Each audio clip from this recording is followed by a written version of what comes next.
All right, it looks like we're ready to get into this next run. I'm going to throw it over to Zombietraine, who will be showing you an Eye of the Beholder 1 and 2 character carryover run. Take it away, Zombietraine. Thanks, RJ. Hey, I'm Zombietraine. I'm going to be running Eye of the Beholder 1 into Eye of the Beholder 2. That just means that basically I'm going to be carrying the characters, their stats, and any items we pick up from Eye of the Beholder 1 into Eye of the Beholder 2, which will help us complete that second game a lot quicker. I already created the characters. They're all insanely buffed, similar to the Baldur's Gate 2 run. And we have our donation incentive winners here, the top 4 names. So we're going to get ready. I'll give a countdown. So 5, 4, 3, 2, 1, go. All right, so we're gonna pick up a rock first. That's the first thing we do in Eye of the Beholder 1. You're gonna find out a lot about this game because I do cover, rather than doing like an any percent category, I do, it's called the Beholder bonuses in the game. If you played this as a kid, you may have like got these and not even known you were doing them. And most of them involve putting things on shelves. So actually the first thing we're doing here is killing these kobolds to pick up these daggers on the ground here, since we actually hit them. Here we go. And we're gonna pick up this food. That's part of a Beholder bonus later. We also drop these daggers into this slot here. All right, so we have 4 daggers ready to go. We'll need those for a Beholder bonus. The Beholder bonus on this floor is just picking up a single dagger and putting it on a shelf. Again, because that is our theme. So let's see, we'll go right down here. We're on the first floor. And the story for this game is pretty simple. Bad guy traps you in dungeon, you figure your way out. So it's pretty straightforward. So that's our first Beholder bonus. And the reason, again, I do those bonuses is, you know, they don't really add too much in way of giving me great items or anything like that. It's mostly just that it allows me to explore more of the game, and it gives a little XP, which gives us, again, starting characters in Eye of the Beholder 2, gives them a little bit of a better start. So just making my way through here, all these worms are getting in the way. We do see every monster in Eye of the Beholder 1, which is pretty cool. That's another reason, like I said, why I like to run this category. Oops, gonna drop that, close. Throw that there. Hit this button. All right, and then we're down to floor 2. We do a little piracy block there. We're using the GOG version of this, so it actually eliminates that, so we don't have to look up the manual like you had to do back in the day. All right, so again, we're gonna go take this item off a shelf, food, and grab this key. I have my cleric, which is Luna Bunny VT right now, is gonna be the main key item holder, and I mean that literally and figuratively. They will be holding all of our keys for both games. So we're gonna make sure that we keep organized there. It's like I was joking around earlier that I like to stay organized, and this game helps me do that by putting things away and keeping my inventory clean. So we're gonna be doing a lot of that through this run. Right now, the goal of this particular place is to put daggers into these little dagger slots here. So it doesn't even matter which dagger it is, but this is the Beholder bonus for this floor. Once we finish each bonus, we do get items like I'd mentioned. They're not super helpful, but again, the XP is more what we're going for. So we're most of the way through level 2 now. So we have 2 more dagger slots to fill. We're gonna just run down here. There's another one. So they kind of hint at the daggers, or rather the Beholder bonuses throughout the game, but they don't really tell you what it's for. Like I said, they don't really make a huge impact. But this one at least gives you a little hint. They make you put a dagger in that spot to be able to open the door there. So, all right, pick up some more food. We pick up that red potion, which is a potion of giant strength. We use that later, much later in the game, to get through a part where we fight some Zorns. There's a stone dagger there I just picked up. That is for later. We'll explain those when we get there. And we get another dagger slot here. That's another Beholder bonus done. So that's 2 of 12. There's 1 on every floor. Didn't want to go in that portal yet. We're going to jump into this elevator here. So click this twice. We actually go into the basement of the catacombs somehow here. And we fight some more zombies. You might see that little sparkle that just happened right there. That's my cleric casting Turn Undead automatically, which is kind of nice and kind of bad. Sometimes they'll just run and sit in front of you. The only way to break them out of it is to attack them. So it's kind of helpful in certain situations, but it's all RNG if they get out of your way or not. All right, so we're jumping into this portal. Gonna go down. So we're now on floor 3. So the beholder bonus for this floor is pretty basic. We're just gonna put some gems in some slots, shelves, and do that a few times. So this would be a good time if you have anything to share, RJ. Yeah, I just want to say that your party has fantastic hair. Oh, I went for the 80s hairband hard. Yeah, I really like it. Yeah. It rules.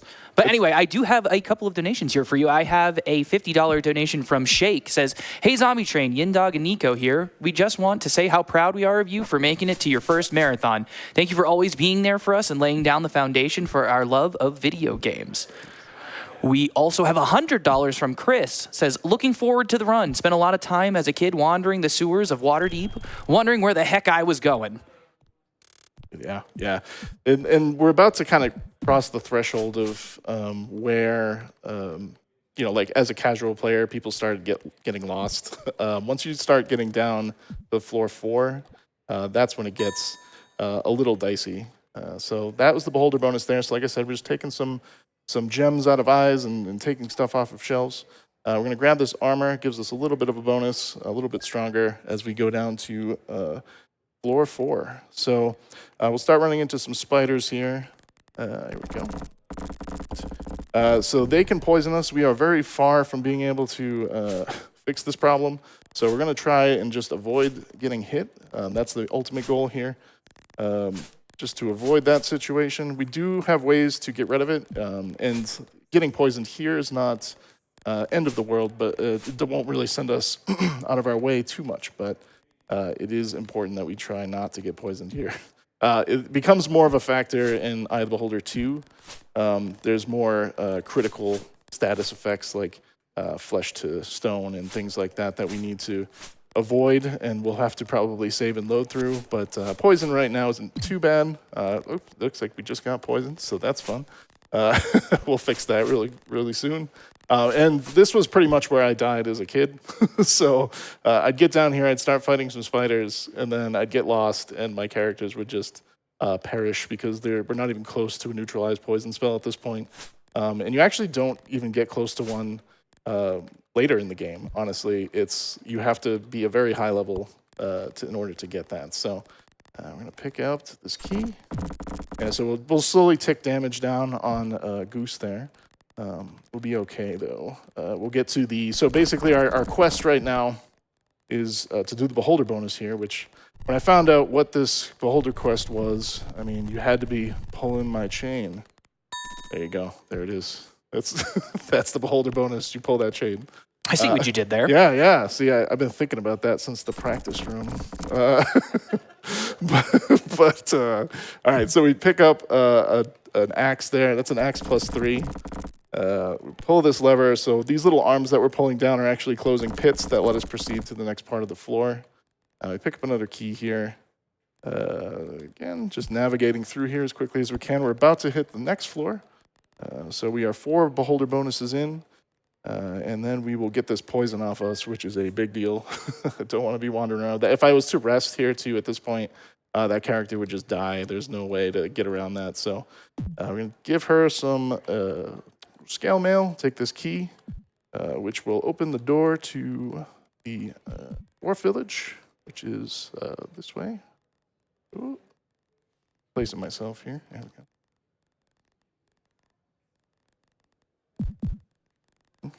Oh.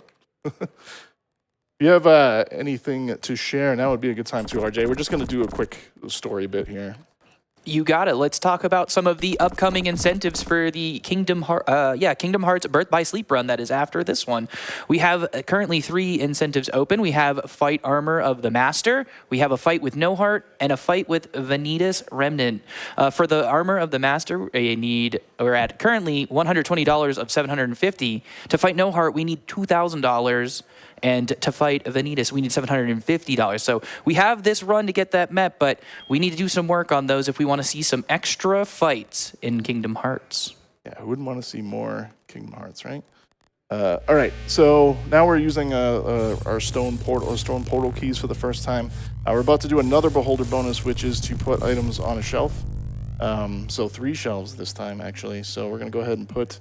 it actually has to be these stone items, which is kind of interesting. But we're this pendant that Dwarf just gave us, which there's a big long story about and why it's important. We're actually just going to abandon it there. We don't actually need it. So that gets to sit on the shelf forever. Next, we're going to go pick up... this is our first kind of major item that we want from this game that we're going to carry over to Eye of the Beholder 2. So we're going to pick up the Severus sword. It's a +5 longsword, which is like totally great at this part of the game. So we're going to pick that up. It allows us to clear out monsters very quickly. It's going to leave some random items, seemingly random items, on these pads here. It's actually a little bit of a riddle. I'm supposed to leave food on this one and a stone on this one over here. That's why we picked up that stone in the very beginning. So we get to see our first Displacer Beast. Again, shout out to Displacer Beasts. They're pretty cool monsters in D&D. You never really see them. I never had a campaign that lasted that long to actually end up fighting Displacer Beasts, but they're pretty tough in this game. And I try to dodge and move around a little bit, but there's some monsters that are just a little bit faster than others. These and we'll fight some Mantis Warriors in a bit. They also can like move and attack, which is like a weird kind of pattern compared to a lot of the other monsters in this game. So I will do my best to dodge them, but without haste, which we will be casting on ourselves shortly, it's a little tough to get more than 1 or 2 attacks in. All right, so chase this guy down. There's also a bug in this game where if you move a certain way, it'll allow you to, the monster will just kind of wander by you, which is interesting. So that's kind of fun. You can use that actually to beat the last boss of the game without actually using the way you're supposed to do it. But anyway, this is a rust monster, which I'm having trouble hitting. I really don't want this guy to hit me. He can create rust on my armor and dispose of it, which we don't want this early in the game. There we go. He's down. All right, so this is where we'll pick up the Severus sword. Couple traps there. So these bodies you find on the ground are actually NPCs that you can revive and carry with you through the game, which is kind of cool. It's kind of a cool feature that they added in, so you're not just limited to your current party. You can actually add random NPCs to your group. We don't pick up any in this run. We don't need any more than the 4 characters we have. We actually can't have any less than 4 characters, so it kind of works out anyway. So hopefully we'll use this Severus here pretty effectively to, yeah, go 16 damage to take out those Displacer Beasts. All right, so now we're jumping back to the portal kind of hub area. We're going to do some more navigation through the Dwarven Village and past that. So to kind of catch you up on that, since we were reading through things there, what's actually going on with the dwarves is they got ambushed by drow. Their prince was kidnapped and their king was poisoned.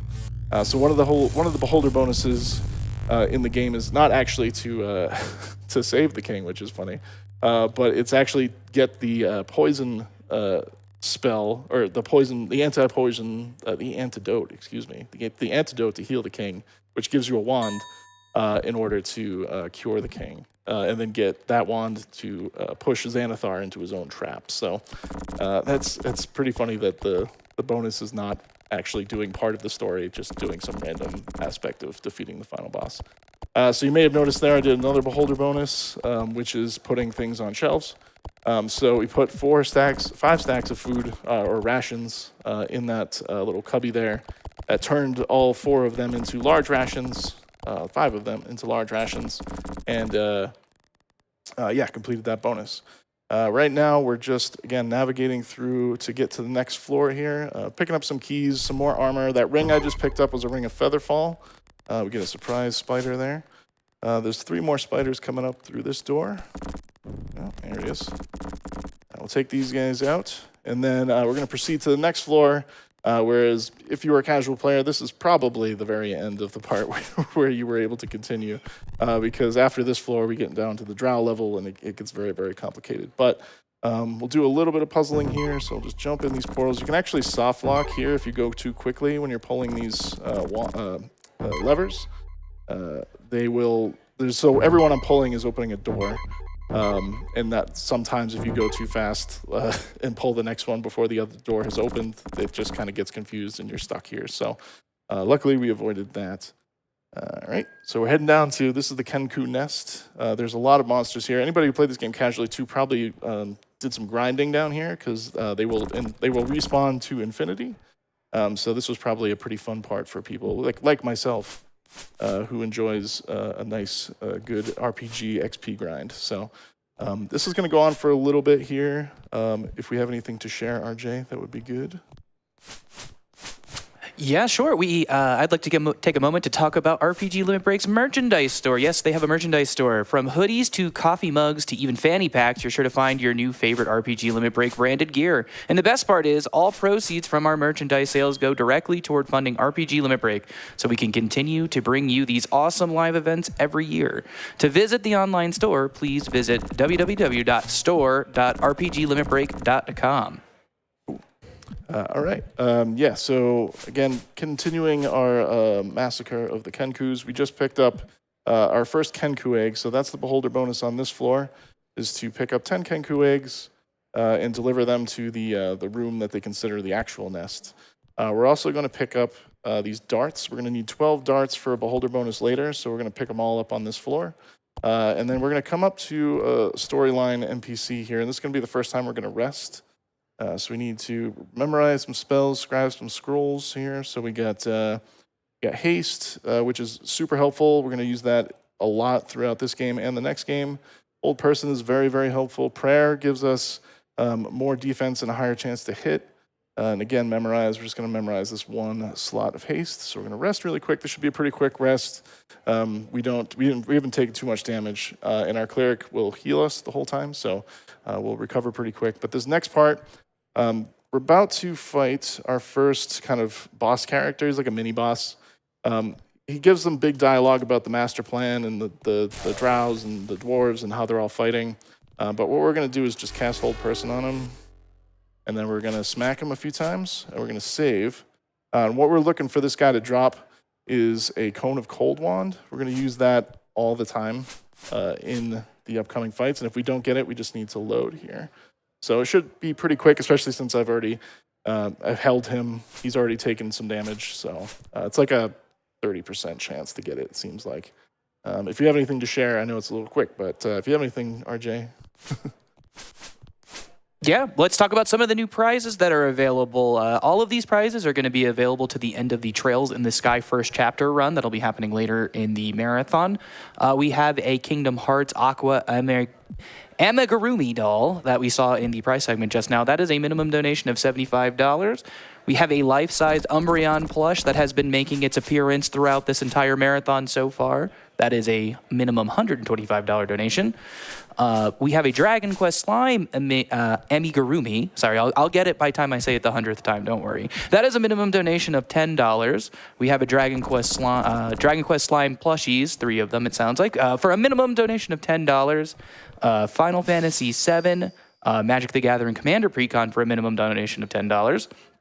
And Final Fantasy and Kingdom Hearts 3D printed keychains in print for a minimum donation of $15, and a couple other prizes. I don't want to keep taking up more time for him. Let's pass it back. Yeah. We're in the I like to call this the apartment complex for the Kenkus here. So there's these little rooms. We're picking up more of the Kenku eggs. My old strategy before I started getting the wand was just kind of moving them from room to room, which obviously took a little bit too much time. So now we just blast them with this wand. This will deal enough damage to take each one out. Unfortunately, we didn't take any out there, but it's still much quicker than trying to take them out one at a time. They can group in groups of 4, and then once they are stacked in front of you the first turn, they'll shoot a magic missile at you. So the magic missile can hit anybody in the group, so it's not just your 2 front fighters, which is kind of how the rest of the battle mechanics work. Again, having that wand with us is huge. We're going to dodge those 2 there, and then we're just going to jump back in. So this is good. This is what we want to see. We want to see them all kind of grouped together. So we do as much damage as possible to all of them. Right there is really good. We gained a bunch of levels there. Again, we're pretty under-leveled for where we are. We pick up our 10th Kenku egg. So now we're going to go finish the beholder bonus for this floor. We're going to just make sure there's no other Kenkus around us, although we just got 2 missiles shot at us really quick there. We're going to try to dodge that. There we go. Whoa. And input kind of gets queued up in this game, which you kind of saw there. I hit the strafe to the right several times, and it kind of just launched me down the hallway after the end of that spell was there. So we stack all the Kenku eggs in this specific spot, which is interesting. The room opens up and actually gives us a +5 halberd, which is a pretty good weapon, but we prefer the 2-weapon combat system versus just the single 2-handed swing. So now we're going to go this way, grab some more darts. So we're going to grab... We need 12 darts in total, and this is the best place to farm them. These little traps trigger them really fast, so we just pick these up. I did see a few other Kenku wandering around behind us, so we're gonna have to deal with those when we get out of this room. Again, making short work of them with the frost wand. Whoa, okay. That came in really quick. So luckily we dodged those, which was nice.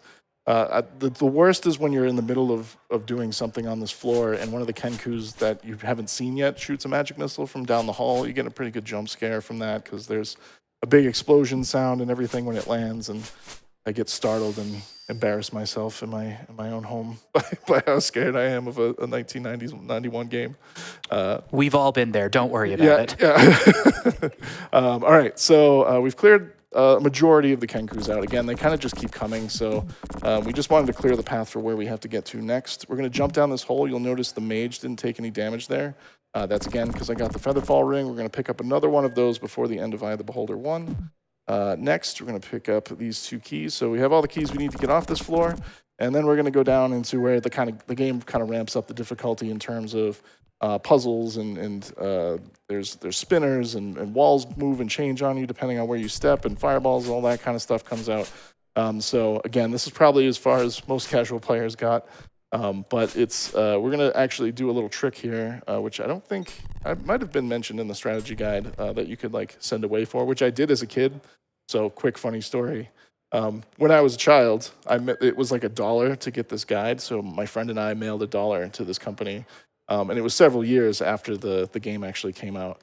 So they actually sent back the $1 and the strategy guide. So it was clearly like, you were writing, a famous athlete or something like that. And they were just like, oh, that poor kid. Here, just take the manual and your $1 back. So that was a fun time and good memories with this game. But we're going to continue here. We're going to go down. Yep, so here's the drow. They won't come at us because we gave them a single Kenku egg. You'll notice that I dropped several on the floor before I came down. I dropped 3 because we're going to need 3 for another Beholder bonus later. And if you only have 1 on you, they only take 1 from you, and then they won't attack you when you're on any of the drow floors. So it makes it exponentially easier. Drows are incredibly powerful. They travel in packs of 4, just like the Kenku. Their weapon damage also paralyzes you. That was another Beholder bonus. We just throw some food at a wall, and then that satisfies the Beholder. So next, we are headed up to the... we're going to go back up to the Kenku floor with a key, with one of the portal keys here. We're going to pick up here in a second. So go down this way. The problem is, too, this is when I feel like, all the floors kind of look the same, but I feel like this color palette really makes it difficult to navigate. Everything really does look the same, and it becomes way more difficult, especially when you have a bunch of drow running around, but thankfully we took care of that. So we picked up the stone ring portal key. We're going to take this back, like I said, up to the Kenku floor. Over here, we'll say hi to the drow. Hi, drow. And then we're going to go up the stairs. And again, as long as you don't attack them, they won't ever do anything to you. There are pressure plates and stuff hidden throughout the floor that if you step on it, actually shoots a fireball into those barracks rooms where the drow are. And it causes them to lose that bribe status. All right, so now we're going to fight a whole bunch of Mantis warriors. These guys are tough. They can move and attack. So we want to try and hold person them. That's kind of the trick to beating these. Unfortunately, this trick does not work when we go into Eye of the Beholder 2. They are immune to hold person, but yeah, it's nice just to have it here for now. So they go down pretty easy once they're held. Go get 2 more in here. This is the room where we'll complete the next Beholder bonus, which will be to put stuff on a shelf. So we're going to put these 3 Kenku eggs that we picked up on these shelves as we go through here. So we're actually going to take this wand, though. This wand is a wand of cone of cold, which is super helpful in not only this one, this Eye of the Beholder, but we're going to be using a lot of them in Eye of the Beholder too. All right, so we're going to use another portal key, the Scepter. This brings us to level 9, I believe. You get kind of, even I get kind of confused what floor these all bring you to, because again, everything kind of looks the same. But we're going to pick up another wand right here that we're going to use. We're going to drop this on the floor because we don't need this either.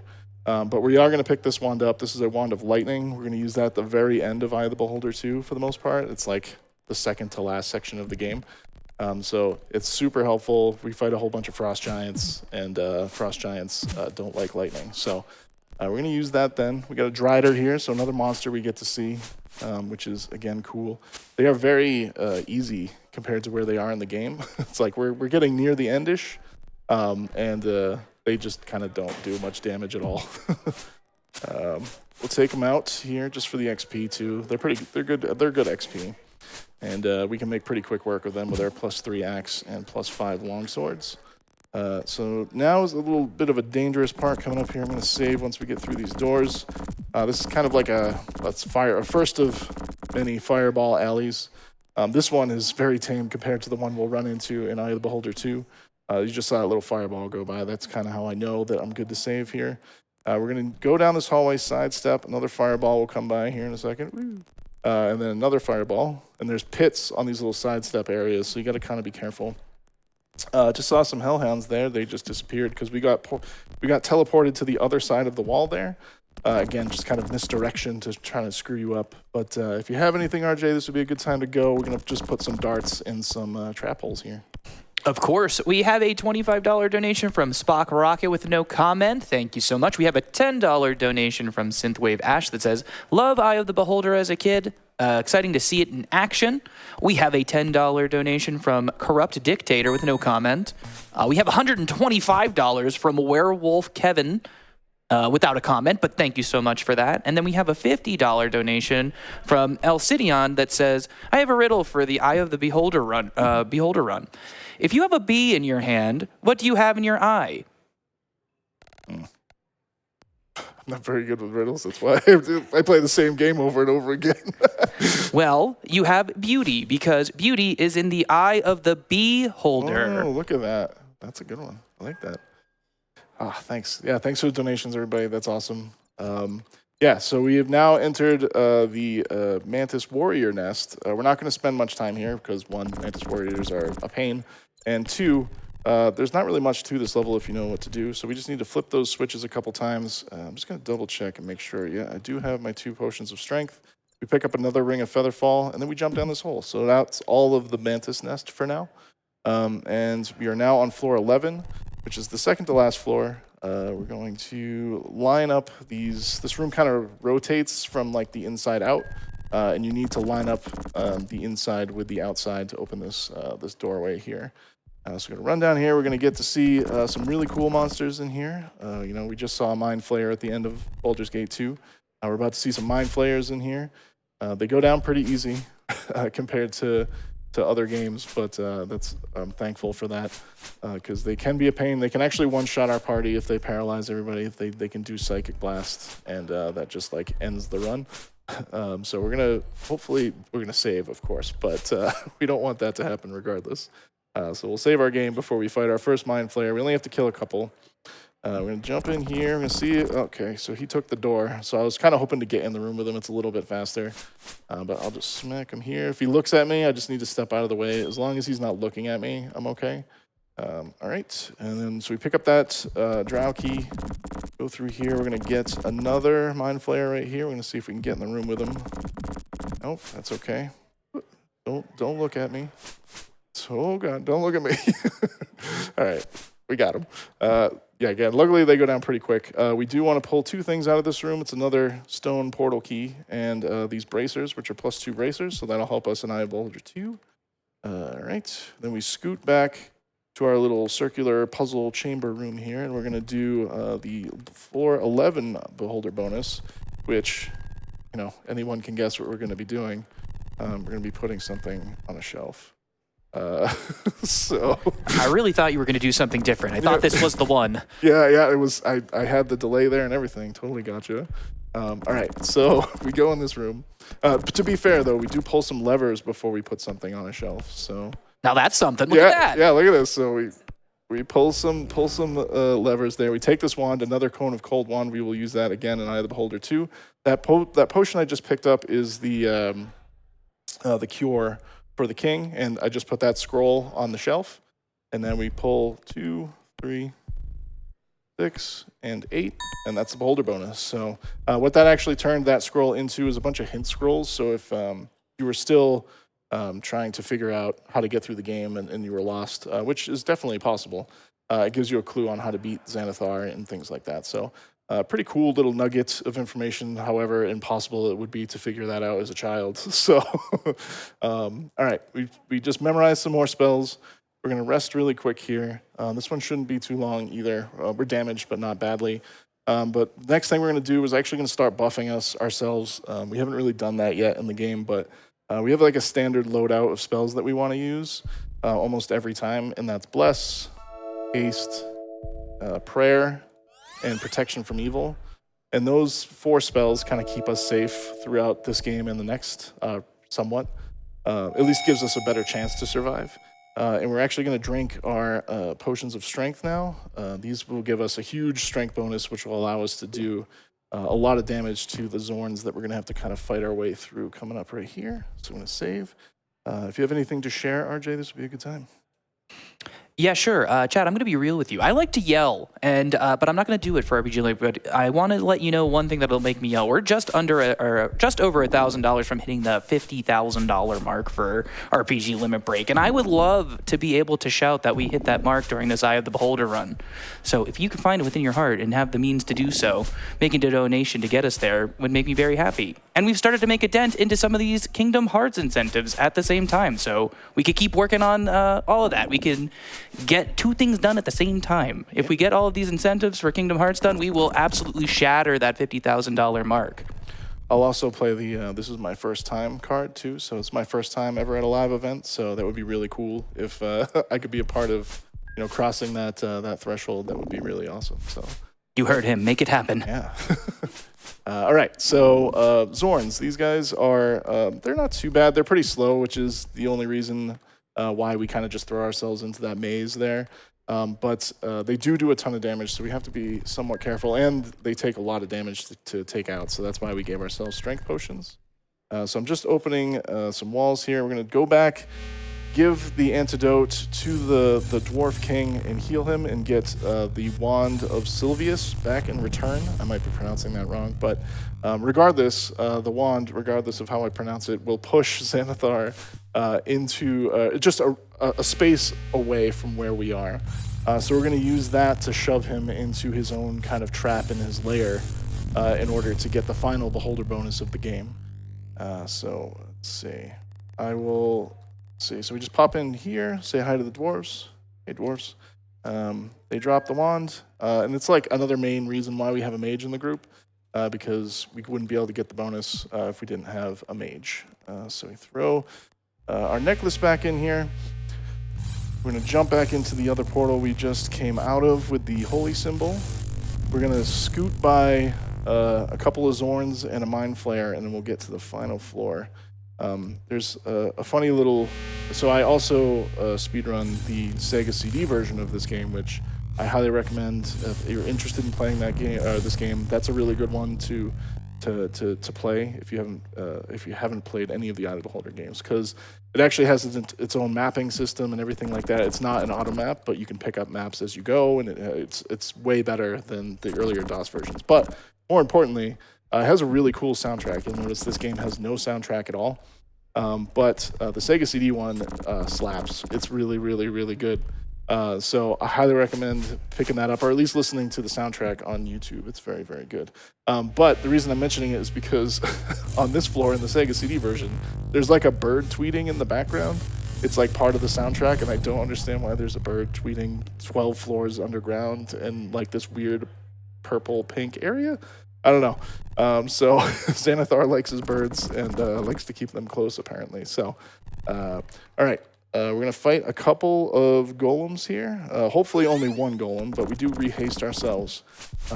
These take a lot of damage. I don't really care how much damage I take here because we're just going to scoot through. And Xanathar has the ability to one-shot us. It's a common theme with Eye of the Beholder bosses. They just like can take you out, so it doesn't matter how much health you have. So as long as my mage doesn't die, we're okay. So we're going to be coming up to the end of this game soon, so we're going to need to do a switch over here in a little bit. It'll be a little break right after we take out Xanathar here. But so he's going to have a little dialogue with us. He basically is just saying, you know, I will defeat you, surrender to me. If you surrender, you actually drop all your items, and then he attacks you anyway. So typical bad guy stuff there. We're going to sidestep here. We're going to back up, cross this little threshold. It actually shoots a fireball. That sound, if you heard that, was him shooting Disintegrate, which is probably going to, yeah, just buzzed by there. So Disintegrate's really bad. We're going to strafe around him this way. We're going to use the wand to push him back. Push him back again. Oh, push him back again. And then he gets stuck in his own trap, and that is the end of Eye of the Beholder 1. All right, I will go one more screen just so we can see the... Yeah, so if you beat all the 12 bonuses, it gives you this little special screen. But yeah, at this point, we should we can do a switch over. All right, while we get the next Eye of the Beholder set up, let's take a minute to remind everybody what we're doing here. We're here supporting NAMI, the National Alliance on Mental Illness. They are the nation's largest grassroots mental health organization whose work is focused around three main pillars: education and support, awareness, and advocacy. Now, what does that mean? That means that NAMI engages in federal advocacy and supports NAMI state organizations, such as the chapter here in Denver, where RPG Limit Break takes place, in their state-level advocacy efforts.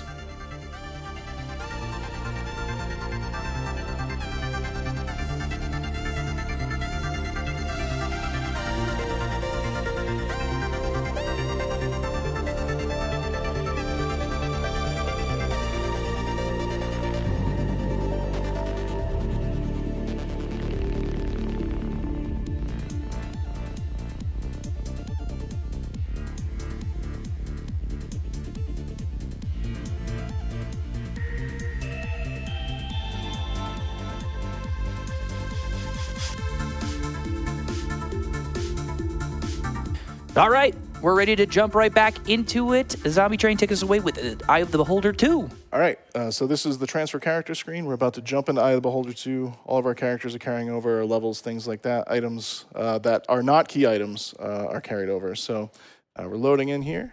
So the story in this one is our buddy Calvin, who's a wizard of Waterdeep. He suspects some mischief happening here in Temple Darkmoon.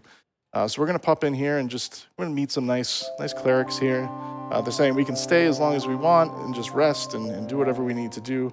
That's a lie. So what we're actually going to do is prep some spells. So this has got to be a little awkward, kind of sitting here watching a group of people just like memorizing spells suddenly all of a sudden and taking a little nap, and then they're going to shoot a spell at you. So they would, if we talk to them, they would, again, just keep kind of saying, like, they're helpful and they're trying to be nice until we actually there's one of the options where they'll actually attack you. So we're going to skip that, get the jump on them instead, and after we buff everything, shoot a hold person spell at them. So your calm music can't fool us. yeah, exactly. Like, it was so nice in their faces and everything, and hold person. All right, so as soon as we attack them, the door closes behind us. Unfortunately, we only held one of them. It's not a huge deal.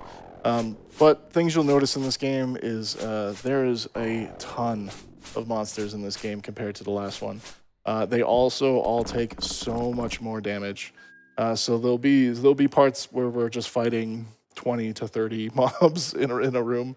It kind of reminds me of like old school Might and Magic kind of fights, to not to such an extreme, but of that kind of similar vein where it's like, oh, we don't know how to balance this, so we're just going to throw more monsters at you. So pick up some stones. We're going to use those for a quest later. Jump in here, get a little cutscene. These guys are going to ambush us. We need a key off of the right guard, I believe. So we'll take him out, but this is, again, a good example of just like I am housing these guys, and it took them forever to go down. We take this silver key, plug it in here, 2 more guards. These guys are not too bad, but yeah, so this is the first kind of section of Eye of the Beholder 2. We're in the catacombs under Temple Darkmoon. We'll come back here a couple different times. We got to backtrack through here a few times and do a few other things, but this is kind of our first little peek into how the game works. Again, many more monsters than before, and we're really getting a lot of return on investment for the +5 longsword, the Severus, and the Drow Axe that we're using, the +3 Drow Axe. It definitely helps a lot more than just starting a fresh party in this game. It moves a lot faster when you have more equipment to get started with. All right, so next we are popping into this little side room here. It's for, you guessed it, more guards. We'll get some of them in their nightwear here, which is kind of funny. So we're in the barracks, clearly. We held them, so they'll just kind of take, most of them will just sit there and take damage. That one guy apparently has resistance. Oh, the guy in the back too, he's able to move. So we only got 2 out of 4 there. I would say it's like a 75% chance that hold person actually lands on these monsters. But all right, so here we pick up our first key item of Eye of the Beholder 2, which is a horn. We need 4 of these horns to open up the way to the next floor. We're going to actually pop over here, pick up this safety scroll. This is a scroll of raised dead. So if something goes sideways, we have a little bit of backup.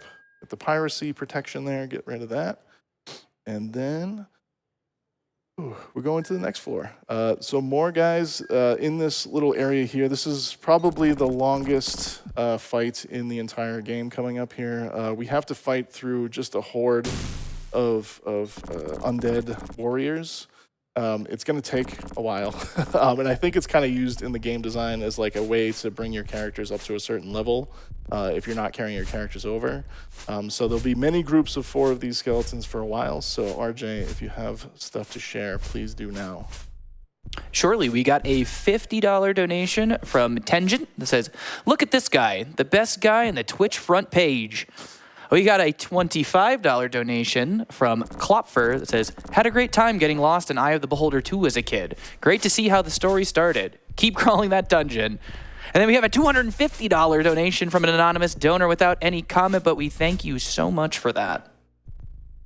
Yeah, so in the mix here too, we have these clerics which can cast Hold Person on us. So similar to the Mind Flayer's Psychic Scream or what have you, it can paralyze our whole party, and that's actually just a game over. You have to reload. So I'm trying to be somewhat cautious when I run into them. So I should probably just save over here really quick. And I don't mind, like, you can save during combat too, which is kind of funny. I think like there's so many places that you can just kind of soft lock in any of these games, really, like dating back to any of the old D&D style games. There was no like, hey, don't sell this key item, or like, you can't save here. I mean, I guess Baldur's Gate kind of had that a little bit, where you couldn't save during combat at least, but and then they started adding some like key item prevention on selling things. But it's kind of comical how long it took them to just be like, yeah, don't sell this item or don't save here. There's actually a spot in this game where there's a cleric who's like wounded, and if you try to help him, it locks the door behind you, and you're basically soft locked. Like, you have to reload the game, or if you saved in there and that was your only save, like, you're done. You have to start the whole game over again. It's like halfway through. All right, so we're gonna run in here, try to be quick. Ooh. Oh, okay. So that was I just picked up a +3 short sword there, and this room is again full of skeletons. And you're probably like, hey, zombie, why don't you just use those wands you picked up from, Eye of the Beholder 1? I mean, it seems like a great time to use this. And I would agree, except they all resist magic. So every monster in here except the clerics will not take damage from either lightning or frost. I think they're not entirely immune, but the chance to land a hit is so low, it's not worth spending charges, because they are not infinite. So what I'm trying to do is get these clerics to cast Hold Person right now, and they're not. That's kind of unfortunate. Can I cast Hold Person myself? I can do that. Okay, so they just cast it back on me. So we're in a little bit of a dicey situation here. That's okay. We do have our own remove paralysis spells, so we're going to do that. We have a few skeletons on our right and 2 in front of us, or at least 2 mobs in front of us. So we're just going to cut through these guys, turn and face these other 2, take them out. So far, so good. All right. So we survived that little bit there. There's still more to come. Let's get in here. I just saw that one wandering that way. I should probably take him out. Because what can happen is another group could move into you, then you have this one guy standing there in front of you or in back of you, and you can't back up anymore. And it can just get out of hand really quick. So it's better to like just take the time to clear all these out. Again, we're getting XP, and we're just, what's really frustrating is we're only really in here for a single key. And it's the only place to get a key of this type on this floor. So, yeah, if anybody wants to spend some time trying to figure out how to get through these skeletons faster, it would be much appreciated. All right, so we have 2 clerics coming up. I'm actually going to save here really quick, because if they cast Whole Person, we could get put in a bad spot here. We just want to be mindful of what they're going to do. There they go. Just cast Hold Person. I think it was at least one of them fired it. What's also funny in some cases, if they fire the Hold Person spell and the other one moves in front of it, they can actually hold themselves, which is kind of funny. It's actually a huge help when it happens. Did not happen this time, but this is the last cleric, I believe, based on how many I think I remember I've defeated. Right, so last skeleton here, hopefully, there may be one more group in here. Yeah, there they are. So skeletons is, again, the story here. RJ, if you have anything else, we can go ahead and go through that. I just want to, we need to figure out who went to the developers and been like, you know what, Eye of the Beholder 1 didn't have enough enemies. Can you add 4,000% more enemies to this game? Yeah. It's clearly, a poor balancing style, but yeah, was decision that was made. But yeah, we could take some time to shout out some of our community artists.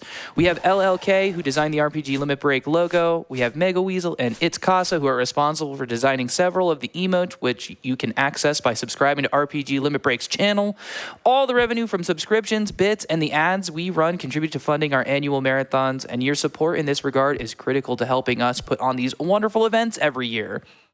Yeah, and then if we do more events, I can do Eye of the Beholder 3. Yes, there is a 3rd one.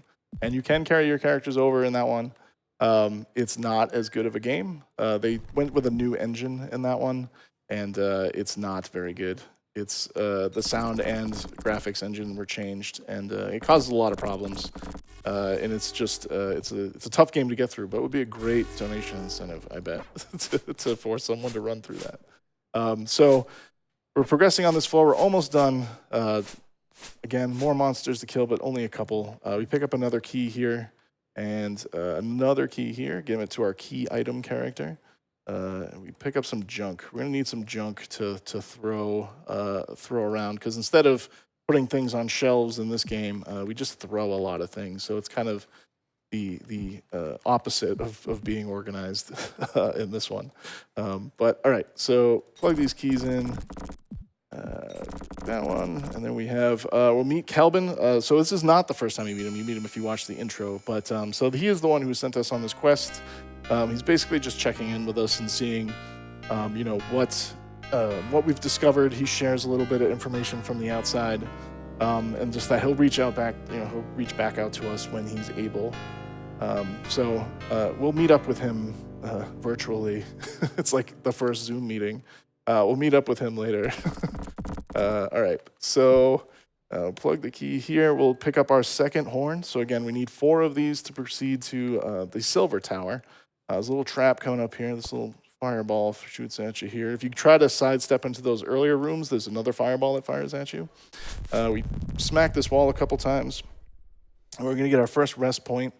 We're going to take another haste spell. And we're going to pick up, I think we're good on cleric. Sometimes the cleric level's there, so that's why I just checked to see if I could add another heal charge or something. So this next floor, we'll get to see some more monsters. So we'll get to see gelatinous cubes and gargoyles are the prominent monsters on this floor. A really cool effect that I only noticed somewhat recently is that with the gelatinous cubes, you can actually see monsters through them. So there's like a transparent effect to them, which I think for the time was pretty cool. All right, so we're gonna rebuff. We can't rest on the next floor too. That's kind of a mechanic.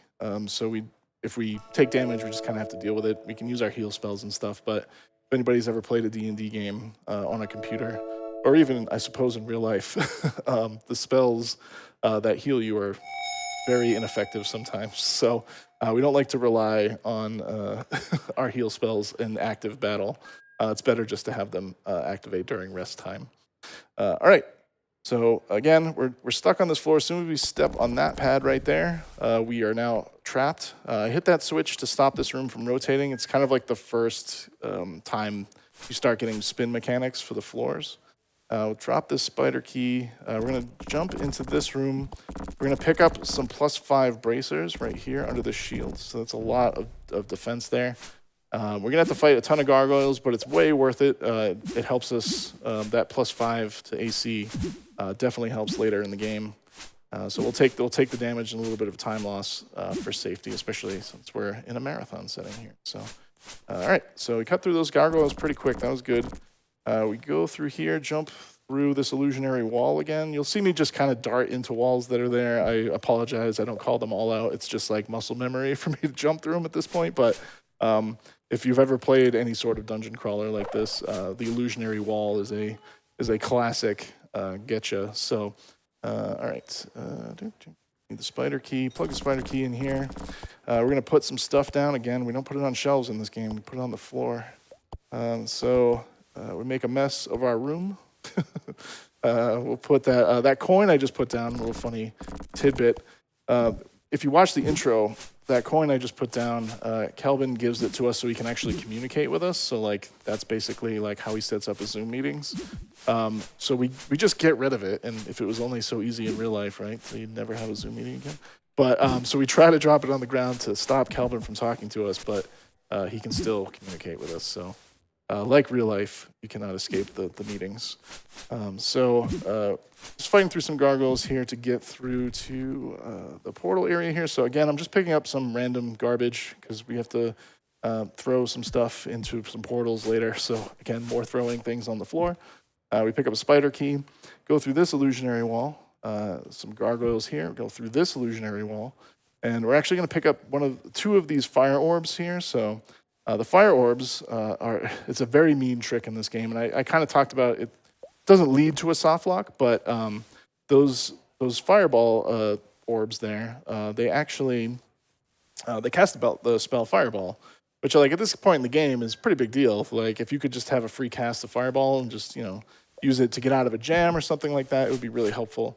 However, to get to the last floor of the game, you need 3 of those fireballs, like those actual orbs. So you use those items up. They're actually kind of key items. You can generate more in the last dungeon of the game, but it's not abundantly clear how to do that. So it's in your best interest to not use them, although the game does not suggest that in any way whatsoever. We need to make sure we pick up 3 of them before we get to the end of the game, because I actually don't know how to generate anymore.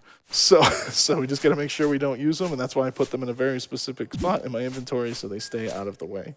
All right, so clearing out some more gargoyles. We're going to go down to the next floor of the catacombs, which is the ant lair. So ant nest. The nest theme is a common thing in the Eye of the Beholder games.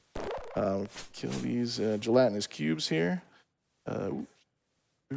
Duck through this illusionary wall. Over here, drop the spider key in. We go down. So now this is the ant nest. So we're going to grab a few items while we're down here. Hopefully we can get through here pretty quick. This is another infinite spawn floor too, so I could sit down here and just keep killing ants if I wanted to. They're not worth a lot of XP, but something we could do if we were so inclined. So pick up a couple of bones there and a skull. We're going to use those to make a key a little bit later. So we want to pick those up now since they're just hanging out. Next, that's the wrong right turn. There we go. 2 more ants, and we're just going to pick up another horn here. So this will be our 3rd horn. Once I get to the end of the hall here, that guy. All right, take up. These guys can actually poison us too, which would be kind of obnoxious. So I'm going to see if I can. There we go. All right, pick up another horn, another key. Try to duck through here. Luckily, they go down pretty quick. And again, us having those plus weapons at like this point of the game is saving us a ton of time. We're able to one-shot a lot of them. Another thing that's helped save us a lot of time is that we gave our characters max stats. So both of those things help move things along quite quickly. All right, so gelatinous cubes, take those out.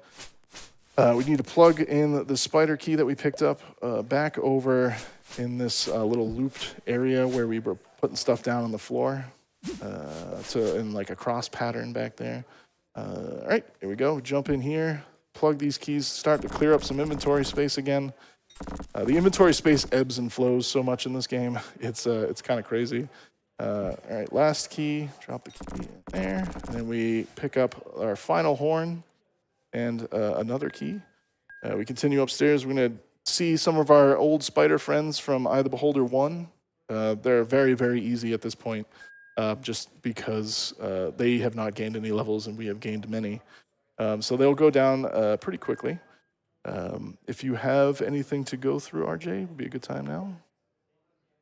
Sure, I'd just like to remind everybody of those Kingdom Heart super boss incentives. We started to make a dent into some of them, so thank you so much for the good start that we are at. We're currently at 170 of 750 to fight Armor of the Master.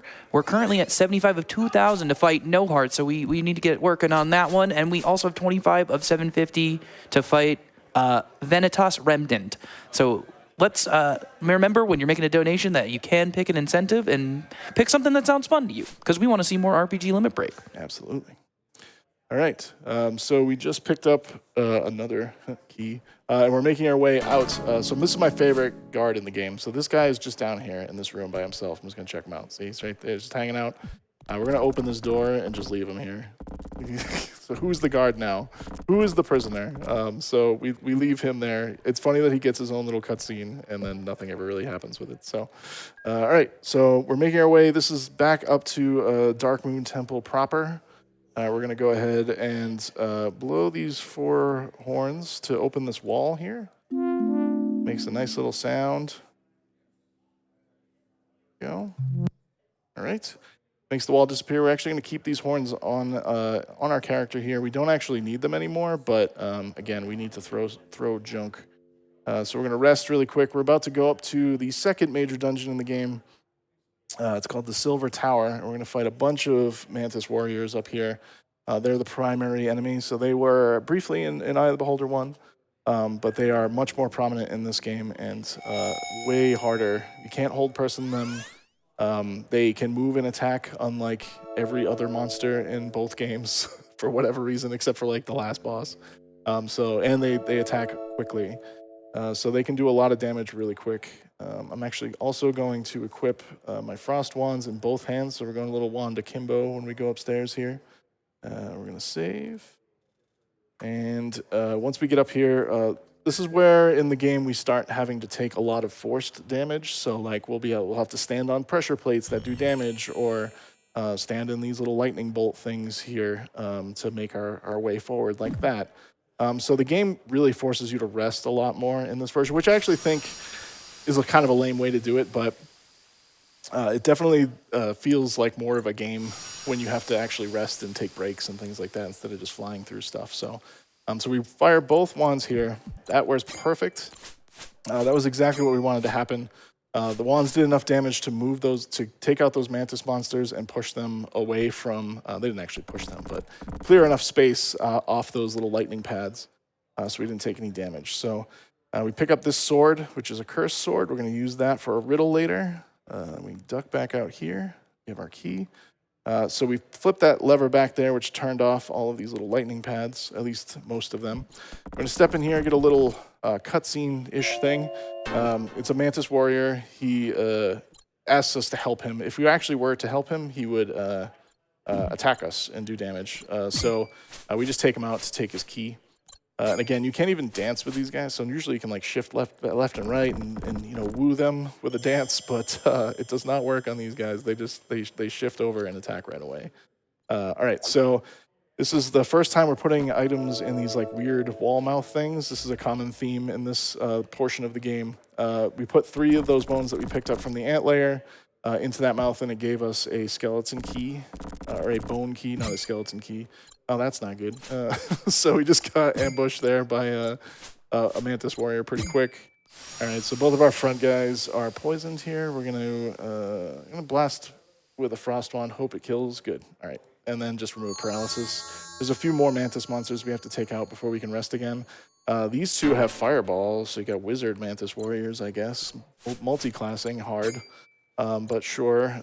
Seems OP. But we took him out. I don't know where the other one went. He just wandered away. So we're gonna figure out. We're gonna do this little puzzle here again, throwing some stuff to get some stuff. He saw what you did to the first one. He's like, no thanks. Yeah, I'm out of here. He had the fireball. I'm out of here. Like, yeah. Oh, there he is. He's back. He's ready. He's ready to tango now. Just kidding. You thought I left. Yeah. That was a good head fake there. All right, one more to take out before we enter the a pretty crazy room here. So we're gonna take this guy out, hopefully relatively quickly. There we go. All right. So what's gonna happen in this room is there's eggs lining the wall. So each egg has a mantis monster in it. So what I'm gonna try to do, we'll see how well this works. Sometimes it works, sometimes it doesn't. I'm gonna go into this room backwards and hatch all of the eggs at the same time, and then shoot both Cone of Cold wands and hope I take out enough monsters. So it's kind of like a Hail Mary move, but it's way more fun than doing them one at a time. And I can save whenever I want, so it's not a huge deal if it doesn't work out, but and it's way quicker than taking them out individually, even if I have to reload a few times. But so we buff ourselves with our usual allotment of spells. I'm gonna save here. So again, we can just turn around, walk backwards, and spray and pray here a little bit. Here we go. And the game lags a ton when this happens. It doesn't want 8 monsters on the screen at all, but we kind of force it. So our front left ranger has been paralyzed, so that's not a good start. I like to at least get a few hits in with the rangers before they get paralyzed. Our cleric is also paralyzed, which is not great because that's how we get unparalyzed. But we're still doing okay here. As long as the mage stays up and can keep casting their Cone of Cold, then we should be okay. We have 2 behind us, which is scary because that means the mage is exposed. Okay. And yeah, this is why we pick up so many wands in Eye of the Beholder 1. Like, this room is a really good example of that. Dang, got my mage. I'm tempted to like save, but this could be a bad situation here. Yeah, so we have to reload. That's okay. We'll do better next time. We just got some bad luck there at the start. All right, so again, going backwards. There we go. So at least like surviving 1 or 2 swings from the Mantis Warriors at the start is really good. Because then we can at least get 1 round of clearing out in front of us. We really want to just get out of the room. Okay, and then, or at least get a cast of Remove Paralysis off. Well, there we go. Okay, paralyzed again. It's quite the fight here. But this is already a huge, difference from this one and Eye of the Beholder 1. Eye of the Beholder 1 is a fun romp through dungeons. This is a much more scary experience for the player. All right, so we're actually in good shape now. That's probably the last, if not the second to last, potentially. I still hear some squeaking, so I think there's still 1 more. Nope. All right, perfect. So we pick up our 3rd and most important little fire orb there. We also pick up this mantis head, so victory. You know, it's like it's very what's the word I'm looking for? I'll skip it, but Claim your trophy. Yeah, exactly. That's what I was going for. Primal. That's is kind of what I was thinking there. But all right. So a little bit of a headset warning here. We got mantises behind us before I do this little speech here. All right. So we're about to fight some wasps. They make a very obnoxious sound. If you have a headset on, I apologize. I will do the best I can to get through them as quickly as possible. But this is a horrible, horrible, horrible DOS sound. And they do it a lot, so it's pretty terrible. So we just got poisoned, which is not the end of the world. There's a neutralized poison potion just down the hall here, so we're gonna take that once we get there. Again, many wasps here. Again, the emphasis is like more monsters make a game harder. So just blast through all of these. And hopefully we don't get poisoned again. That we have a scroll for that too, but then that kind of gets rid of all my backups. All right. So only a couple more here. Go sidestep these guys. And another like reason I use the wands pretty liberally here is like we'll eventually going to be getting to a place where magic just doesn't work on monsters anyway. So you might as well just use them up while we have them here. So this is our he's paralyzed too. That's fun. That's okay. I can't unpoison him while he's paralyzed, or I could do that, but I don't have any remove paralysis cast right now. So we're just gonna have to rest and figure it out here in a second. I just want to get away from the wasps. This is my primary objective right now. Save for everybody's ears and because they're just annoying. So a little puzzle here.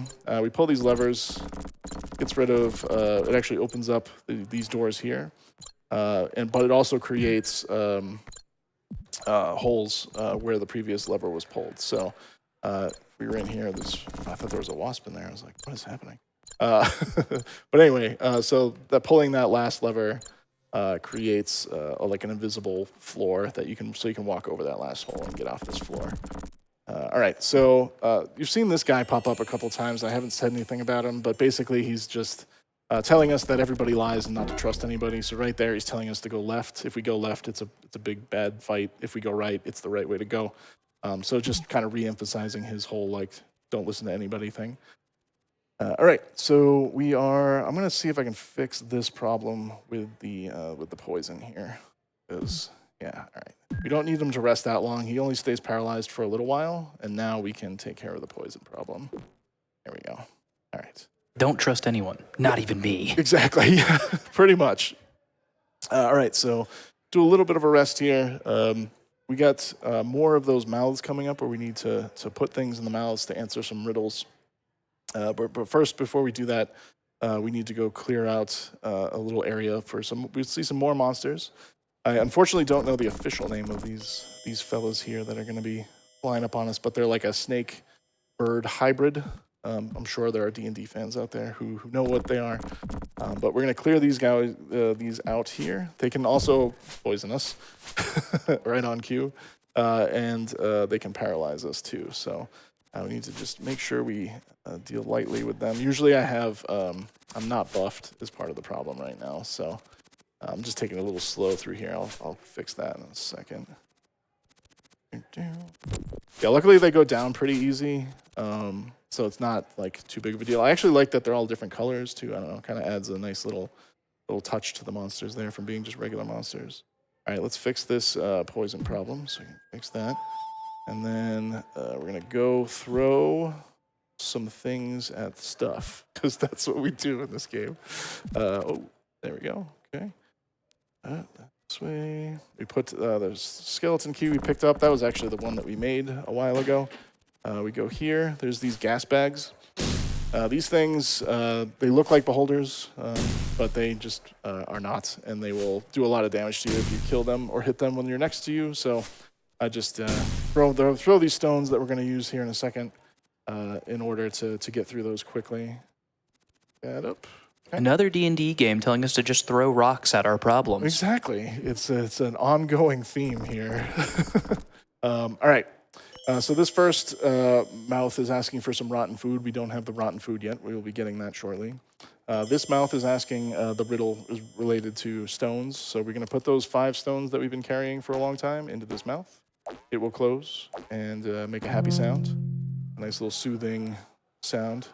Next, this one wants that mantis head that we picked up. So we're going to go ahead and put that in there. And what this actually does is unlock another section for the mouth that way requires a ruby, which we will be picking up because of the mantis head unlock there.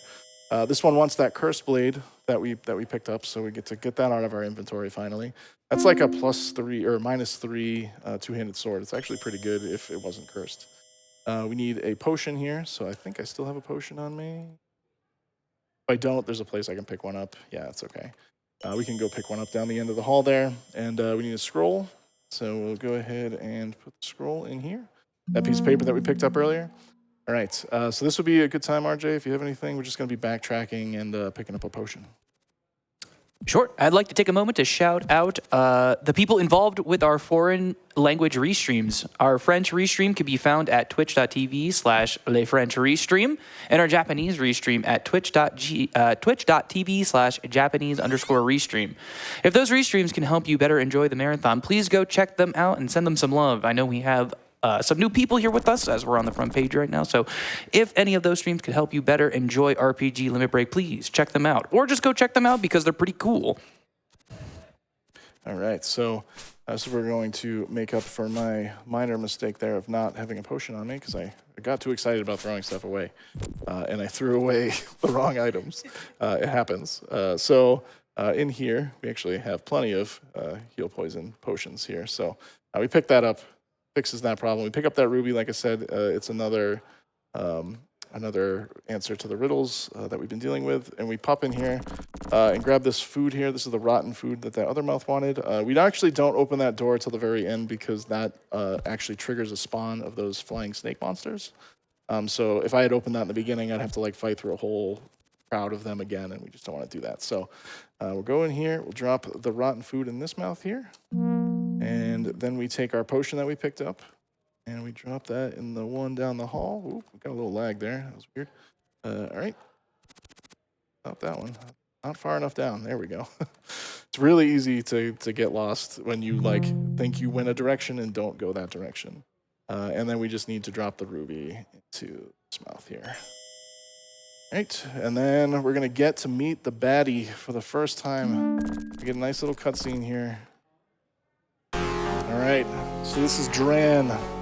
It's a very serious guy. Dran Dragor, what a name. Yeah, he's upset that we're here, and he thinks he's going to stop us by just trapping us in this tower forever. So Sounds like a guy Rocky would fight. yeah, Dragor, yeah. We're not super worried about that, surprisingly. We're going to go ahead and continue up here. So we're going to jump into these portals for an unknown amount of time. So RJ, if you have anything, feel free. See. Sure thing. Let's just give an update on some future incentives too, because not only do we have these Kingdom Hearts incentives open, we also have a handful of other incentives for the later runs. We have a Pet the Dog incentive for thirsty suitors. That's that'll need a donation total of $500. So we all love petting dogs, so why don't we work on that one too? You can choose the final dungeon party member in Trails in the Sky first chapter. Currently, we have Zin in the lead with $25. Very easily snipeable for anybody who wants to choose who that final party member could be. We could also unlock Olivier's song in Trails in the Sky first chapter. That needs a total donation total of $250. Yeah, unfortunately, this part it's kind of random where you get sent to. There's like 6 different destinations that these portals can send you to. They can send you, one is the original room you're in, so this room. And then there are 4 wings that you can get teleported to where these hands have keys on them or don't have keys on them. And we're just hoping that we get sent to the right wings. I keep getting sent to the same 2. I've collected 2 of the needed 4 keys to get to the next area, and I just keep getting sent to the same spot. Sometimes it's 30 seconds, and I get the keys on the first try, and sometimes it's like a couple minutes. All right, there's one more. Also, all we need is one. If we can get the 4th one, then we're out of this. There we go. All right, cool. So just a little organization there. So now we just need the room with the keyholes in it. Anytime now. There we go. All right, so that's the easy part. I'd rather do that 100 times than have to try and sit there and get those 4 keys again. But all right, plug those in. That sound you just heard was a will-o-wisp. Those guys are obnoxious. We're actually going to rest here. We're going to fight a beholder here in a second. Then there's a little bit of a cryptic little puzzle we have to go through and just navigate. It's not like a brain teaser or anything like that. It's just it's a maze you have to get through, and there's 4 walls surrounding you, so you have really no sense of direction. I just have to kind of memorize the path to get through it. Within that path is a will-o-wisp, which again makes that horrible sound, which I apologize for. We only have to fight 2 of them if I do things properly, but maybe even less than that if I get lucky. So we're gonna take out a beholder here. Just gonna lower him down here into this corner. We don't want to stand in front of him because yeah, he can disintegrate us. We're gonna hope that we take him here. There we go. Perfect. We jump through this little wall here. I'm going to save before I go into here because I could get just lost in here. We're going to hope the will-o-wisp leaves us alone. We're going to kind of listen to the bumps. Yeah. I'm just going to reload. I got turned down the wrong path there. Let's see. Yeah, it's just like, it's really tough once you're in there to like get your bearings.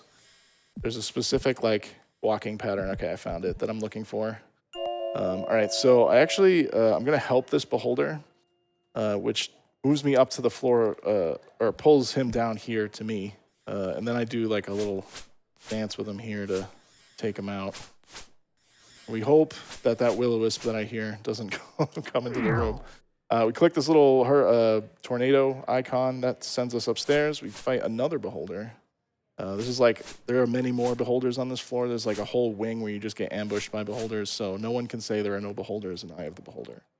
I know that's a trouble in some other games. All right, we're going to jump back down using our little tornado button here, and we're going to save before we go back into this little maze part here, just in case, again, I get turned around or our will-o-wisp friend shows up and throws me off, but these guys are not hard. They don't do a lot of damage. They just they take forever to hit. Will-o-wisps are that way in D&D, and they definitely are that way in this game. Right. So again, I'm just kind of bumping into walls to get my bearings a little bit. I'm almost out. There we go. All right, and then we get another Zoom call from Calvin. So he's checking with us again. There's a lot of back and forth here. Basically just says that he knows about Dran and that he's doing what he can from the outside to help us, but is asking us for more information. So we, kind of feed him more information about what we know. And then suddenly the Zoom call drops. He loses internet and cannot communicate with us anymore. Here it comes. It's a good sound. There it is. Oh, sudden. All right, so we're about to go. About to go into another little maze part here, so I'm saving again. I just don't want to get turned around. This floor has a lot of like tiles that'll twist you around, and these will-o-wisps are here to distract you and get you disoriented even farther. So let's take that out. We want to go south and then east once we can go east. So here's a little turn tile. That actually turned me west. So I want to make sure I continue east. One more will-o-wisp, so a third one. I got bad luck there. So I did take that other one out pretty quick, so I'll take it. There's a beholder hanging out behind this will-o-wisp that we need to be aware of. I don't know where he went. It's kind of scary. Oh God, there he is. Okay, I'm going to see if I can revive that character because I don't really want to do that puzzle part again. So. This lady, we've not run into her, but she is throughout the floor. She also threatens us with all kinds of nonsense. Another person we shouldn't trust up here. We touch that pedestal there, and that gives us the mark of Dark Moon, which is what we need to progress to the next floor. All right, good. Revive worked. We're good. So something that we're actually going to do earlier than when I like to point it out is we're actually going to eat food for the first time. In a game and a half. There is a food mechanic to this. So right now, he is starving, so we need to memorize create food. Rest for 8 more hours. He'll take some more damage, but he won't die. And then we'll feed everybody. And then that way we're back to where we need to be. So that was, it was good recovery from a bad situation there. So what we actually do want to do, though, is add more cure paralysis spells here. And then we'll rest. And next, we're headed to the Azure Tower. So we are out of the Silver Tower. We're going to the other Tower of Dark Moon now. And to get there, We need to backtrack through the catacombs a little bit. So, RJ, if you have anything you'd like to share, now would be a good time for that. Yeah, sure. Let's talk a little more about NAMI. The National Alliance on Mental Illness's current work is informed by more than 40 years of inspiring conversation, support, and action that ultimately strengthens the fabric of communities and promotes opportunities to thrive for anyone touched by mental illness. NAMI draws on their past accomplishments, the wisdom of lived experience, and current scientific understanding of mental health to help those suffering. So remember, whenever you make a donation to RPG Limit Break, all of that money does go to NAMI to help fund all of this incredible work that they do.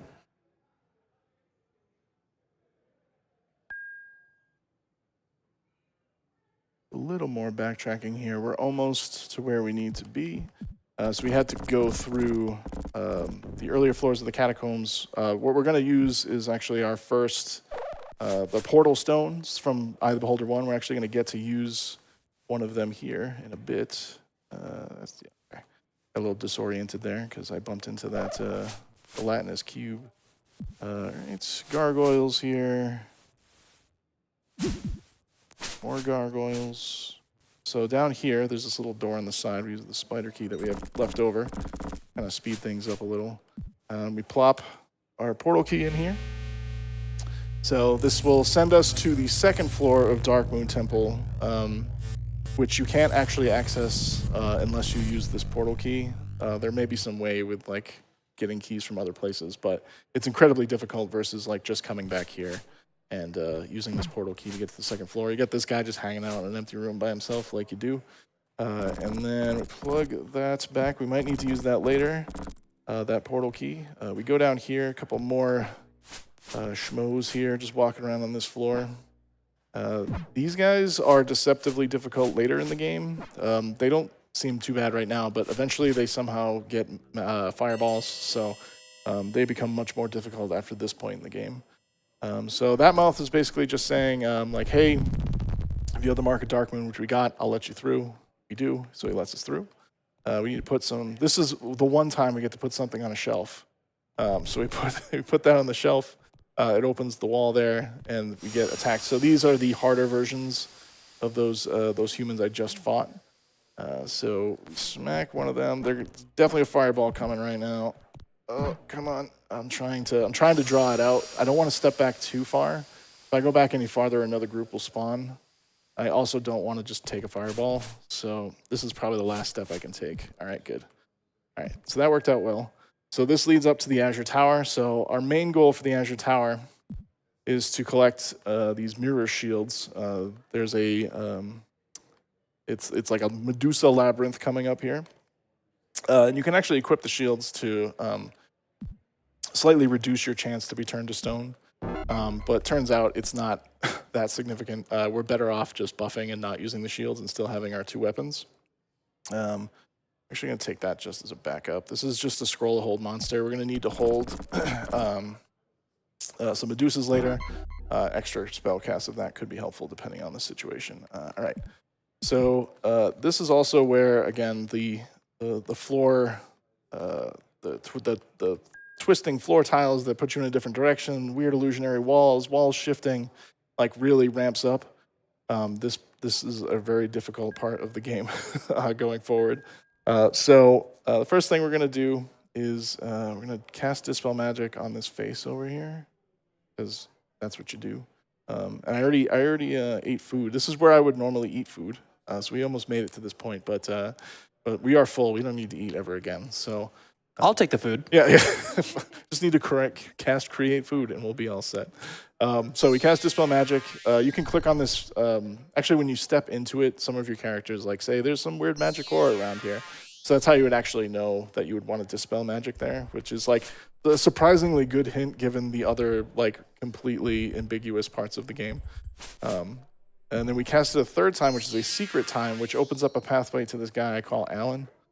He's down here, and he's been trapped by Dran for a really long time and wants help, and kind of has like a spooky message about helping him. So we do want to help him, and if we do, we give it gives that person who helps him a level, like a full level, which is crazy. Which is good. So we want to now that we have that bonus we're going to go ahead and just add in a couple more spells to help speed things up. And we're going to raise dead, so we'll have a little backup there. And we'll rest again. So we're just getting our spells back, and now we're about to fight our latest new monster. Because again, we see every single monster in this game for the most part. We're about to fight some basilisks. They can turn us to stone. We are very far from having any ability to... oh man, I didn't pray for the right spells there. Need prayer and remove paralysis, not those spells. That's okay.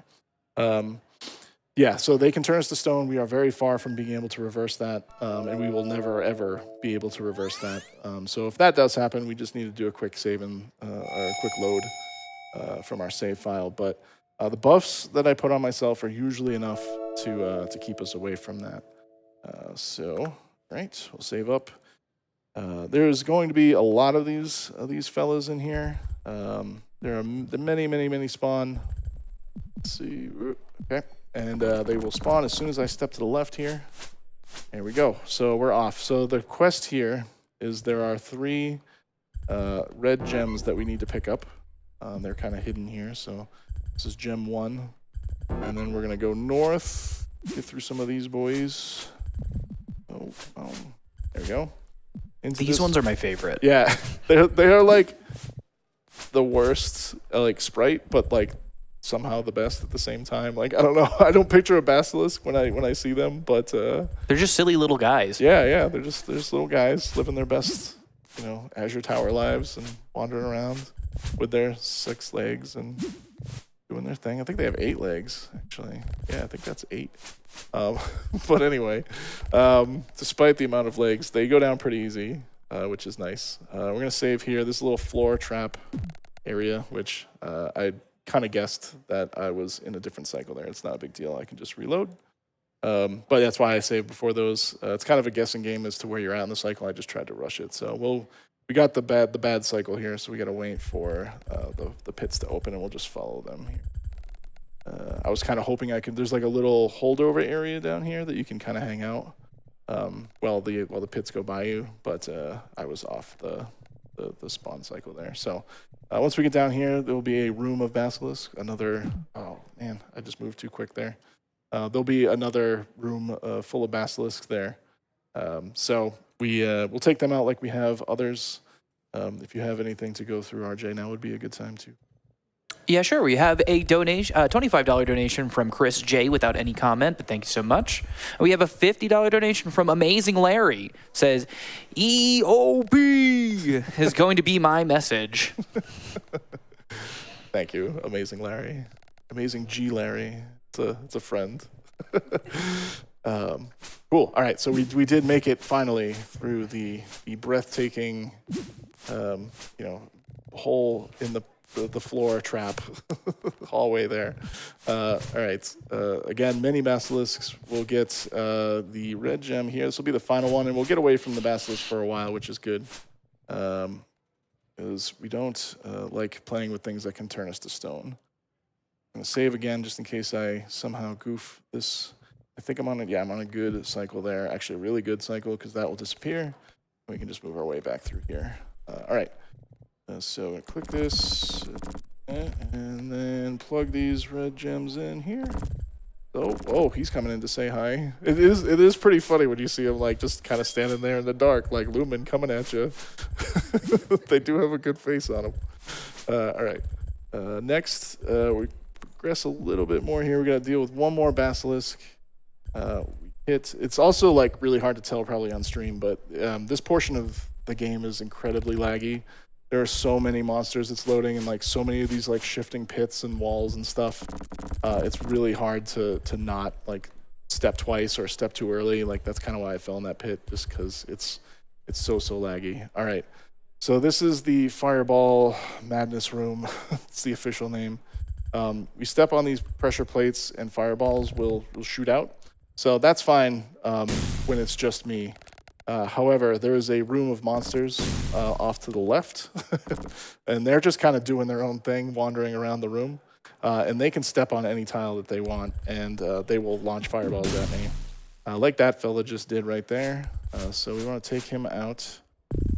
These guys do a lot of damage. I don't know the official name of them either. I apologize, but they can do upwards of 90 damage and like one shot my rangers. So I need to be careful of those. Whoa, hey buddy, he just stepped in front of a fireball for me, which was nice. We're gonna rest here because I'm feeling a little scared. That we're already seeing monsters that far into the room is not a good sign. So we're gonna save, rest up, and do this the proper way so we don't have to repeat this room too many times, because the likelihood I get hit by a fireball is pretty high here. So this. Chat, let us know what they're called if you know what they're called in a donation, and then we'll call them that for the rest of the run, whether you're right or not. Yeah, no, that sounds fun. Let's do that. All right. Now we're going to save here, like I said. All right, so our next little journey in this room is to get over to here. Ugh, so scared. And grab this ruby key. We need this to get to the final floor of the game. Well, random fireball there. That's fun. All right, I'm going to save again because that's like another good checkpoint to save. The other thing we have to grab from here is another mirror shield. So that is this way. Oh, business. All right, here we go.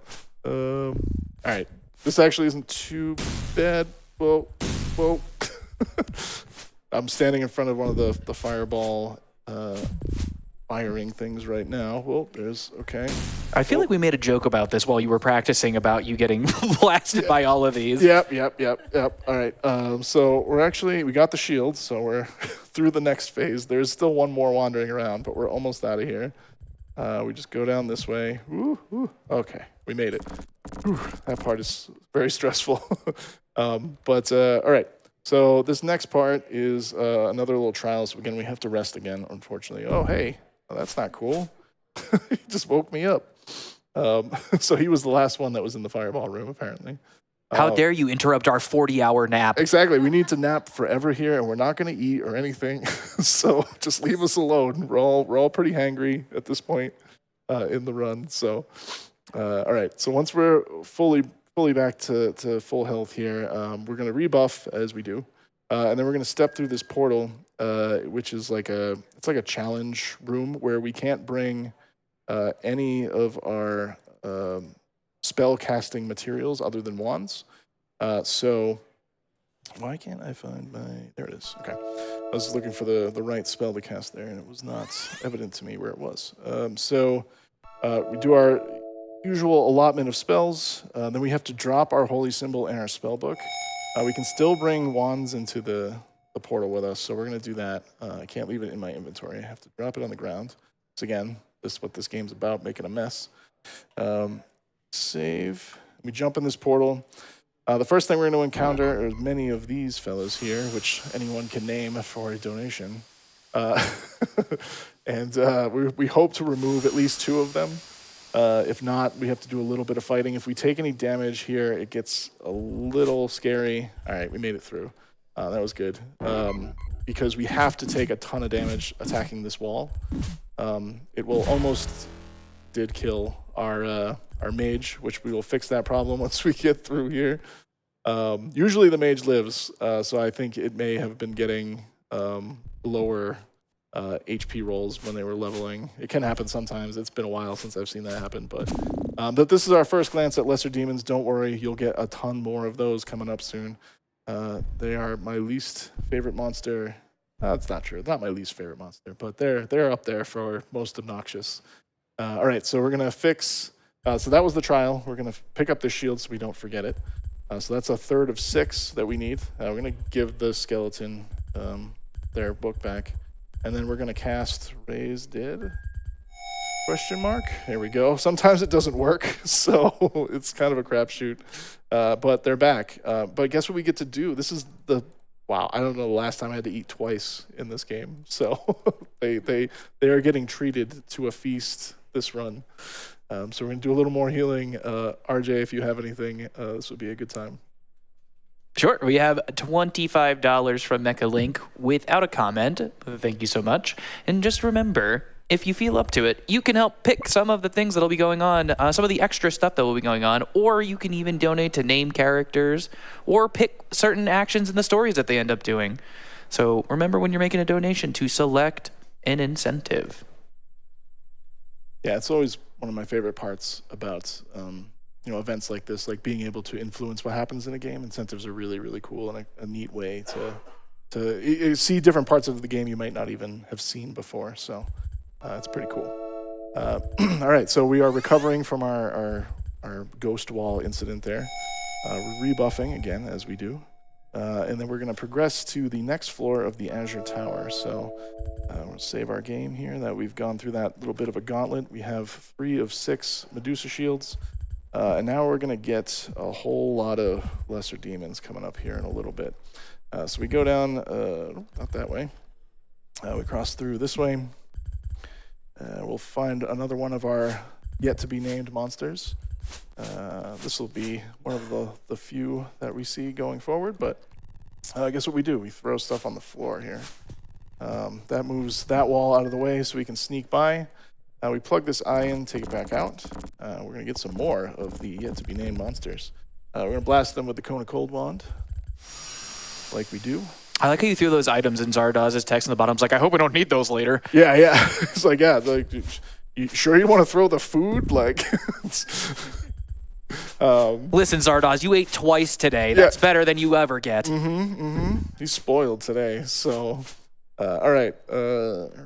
Push that button. Head upstairs. This is the next floor of the Azure Tower. Again, this is where lesser demons start coming into play quite a bit. We got to go quickly through here, grab a key. Again, going through some portals like we do. Quickly grab the shell key. We'll use that to open the door we were just near. Oh, many buttons there. All right. Use the same button to open that door, which is kind of a clever trick. So that, we're going to save here. I almost fell in that hole. So clever trick there. They have a bunch of like floor panels on the ground. It kind of makes you believe that you need to like do some sort of combination with them because you've already hit the button to open the door on the left. But actually, to open the door on the right, all you have to do is hit the button again. It's a very mean trick.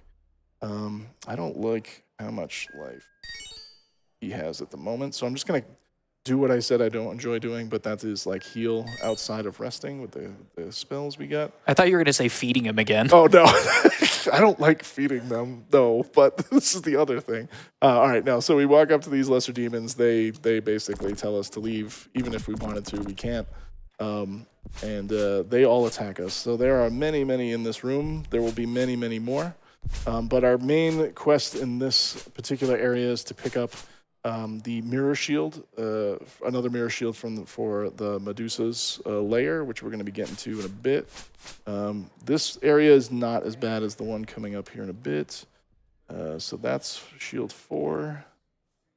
Okay. Oh, and there's a hidden wall here. All right.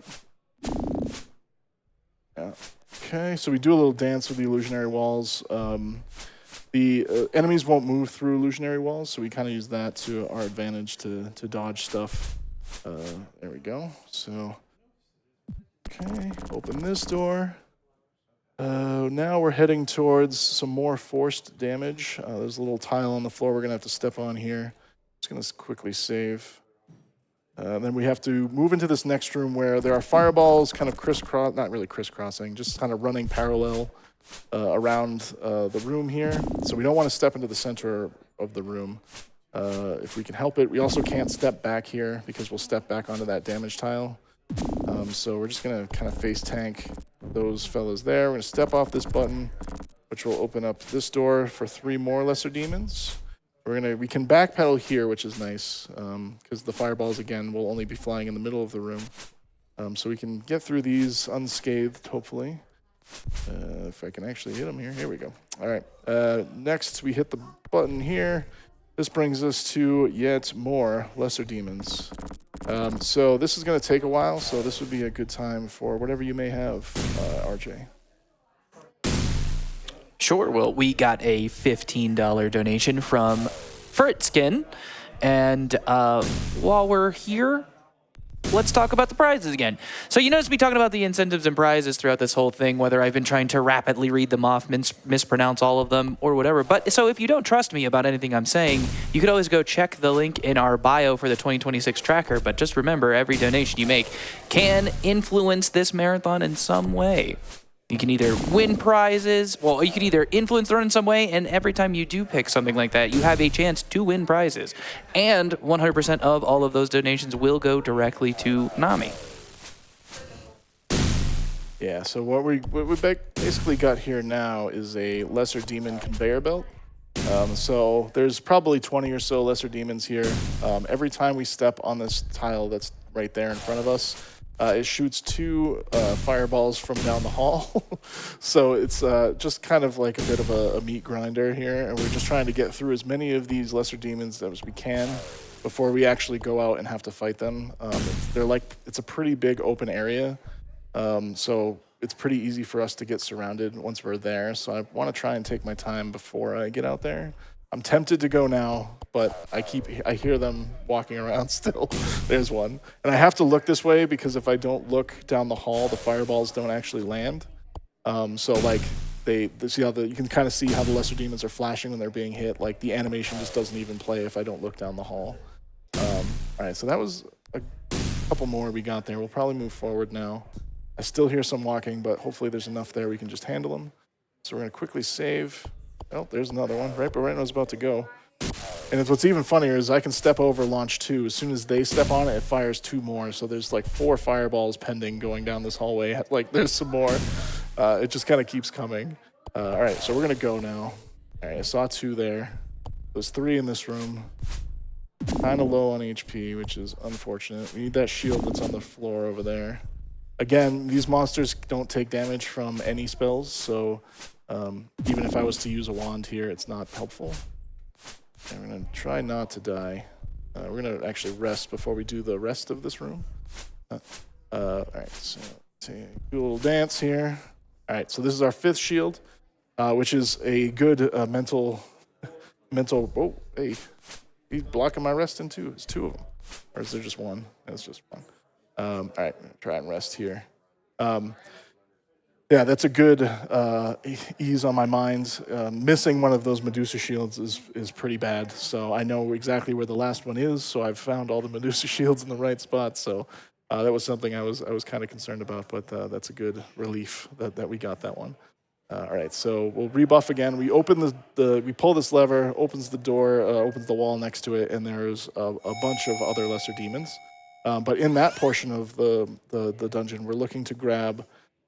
There is a little scepter that we can pick up, and it's actually a key. But if you use it as an item, it also casts resist fire, which is kind of cool. It's sort of helpful. We won't use it in the run, but it's actually it's a neat tool as like a casual playthrough because it does negate a lot of the damage from fireballs and things like that. So we run into a bunch of wizards in a little bit that are all casting fireball and hellhounds and things like that. So it's a pretty useful item other than just being a key, but yeah, not something we'll use very much ourselves. All right, still trying to get through lesser demons. Goose is taking so much damage. We pick up this scroll.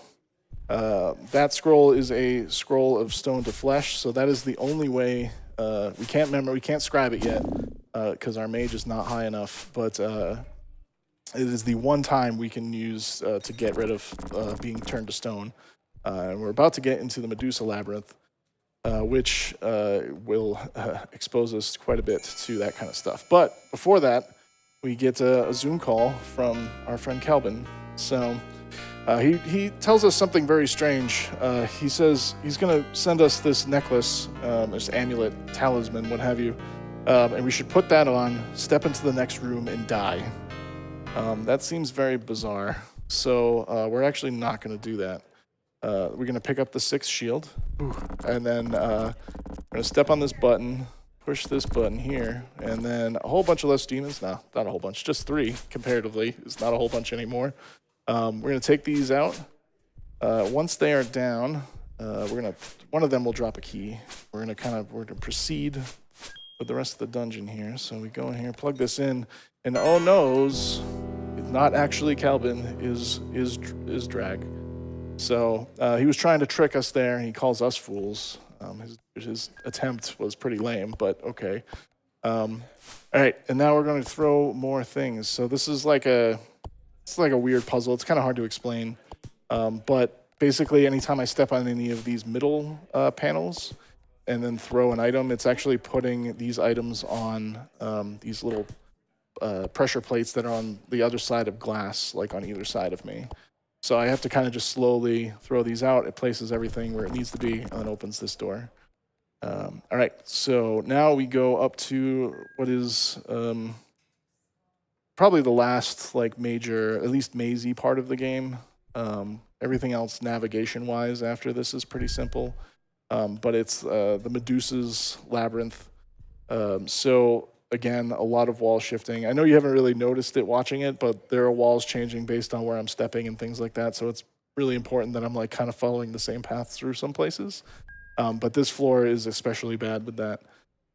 So we're gonna hopefully not take any wrong steps. It actually leads to a lot of really bad things. Like you can get ambushed by a bunch of Medusas. It spawns these like spirit monsters that we're gonna run into here in a second. And then you just get totally turned around and lost. So I'll be focusing up a bit once we get there, but we still have a little bit of a ways to go. There's actually another ring of Featherfall here, which I'm not going to pick up, and a key that we don't need. We're going to jump in here. We just need this and a crystal key here. All right, so this is the floor where the Medusa business begins.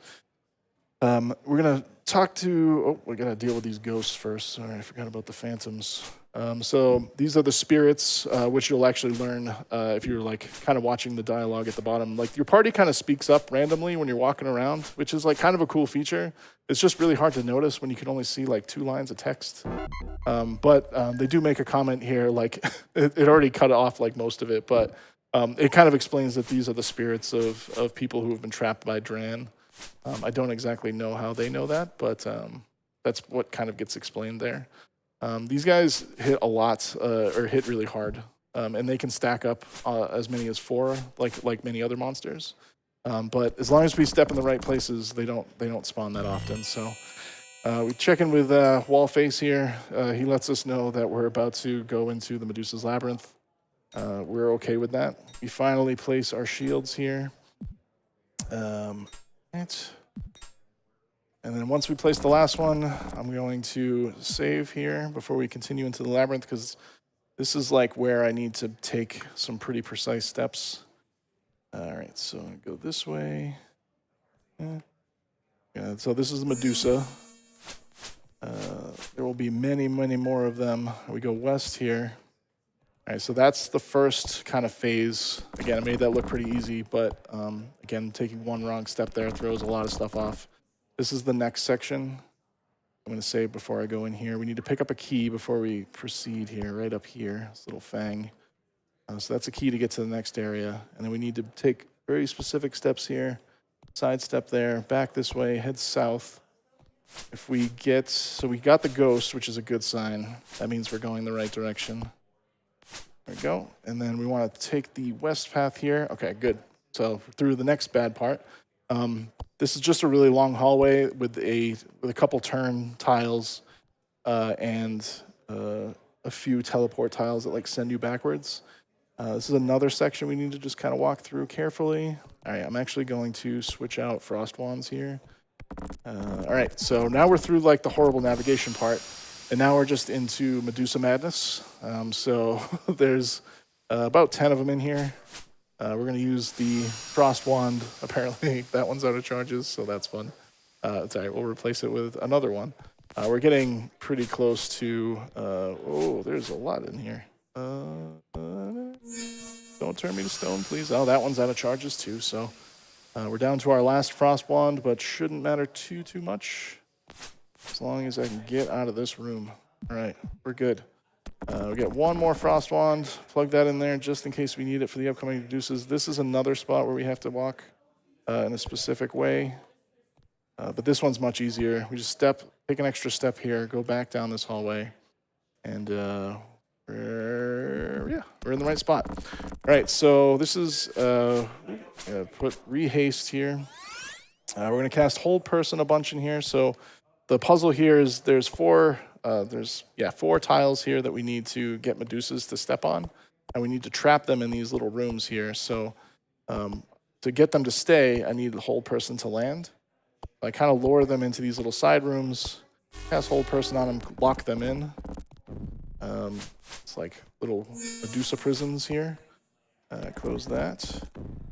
And then we need three more. So, oh, that was a little aggressive.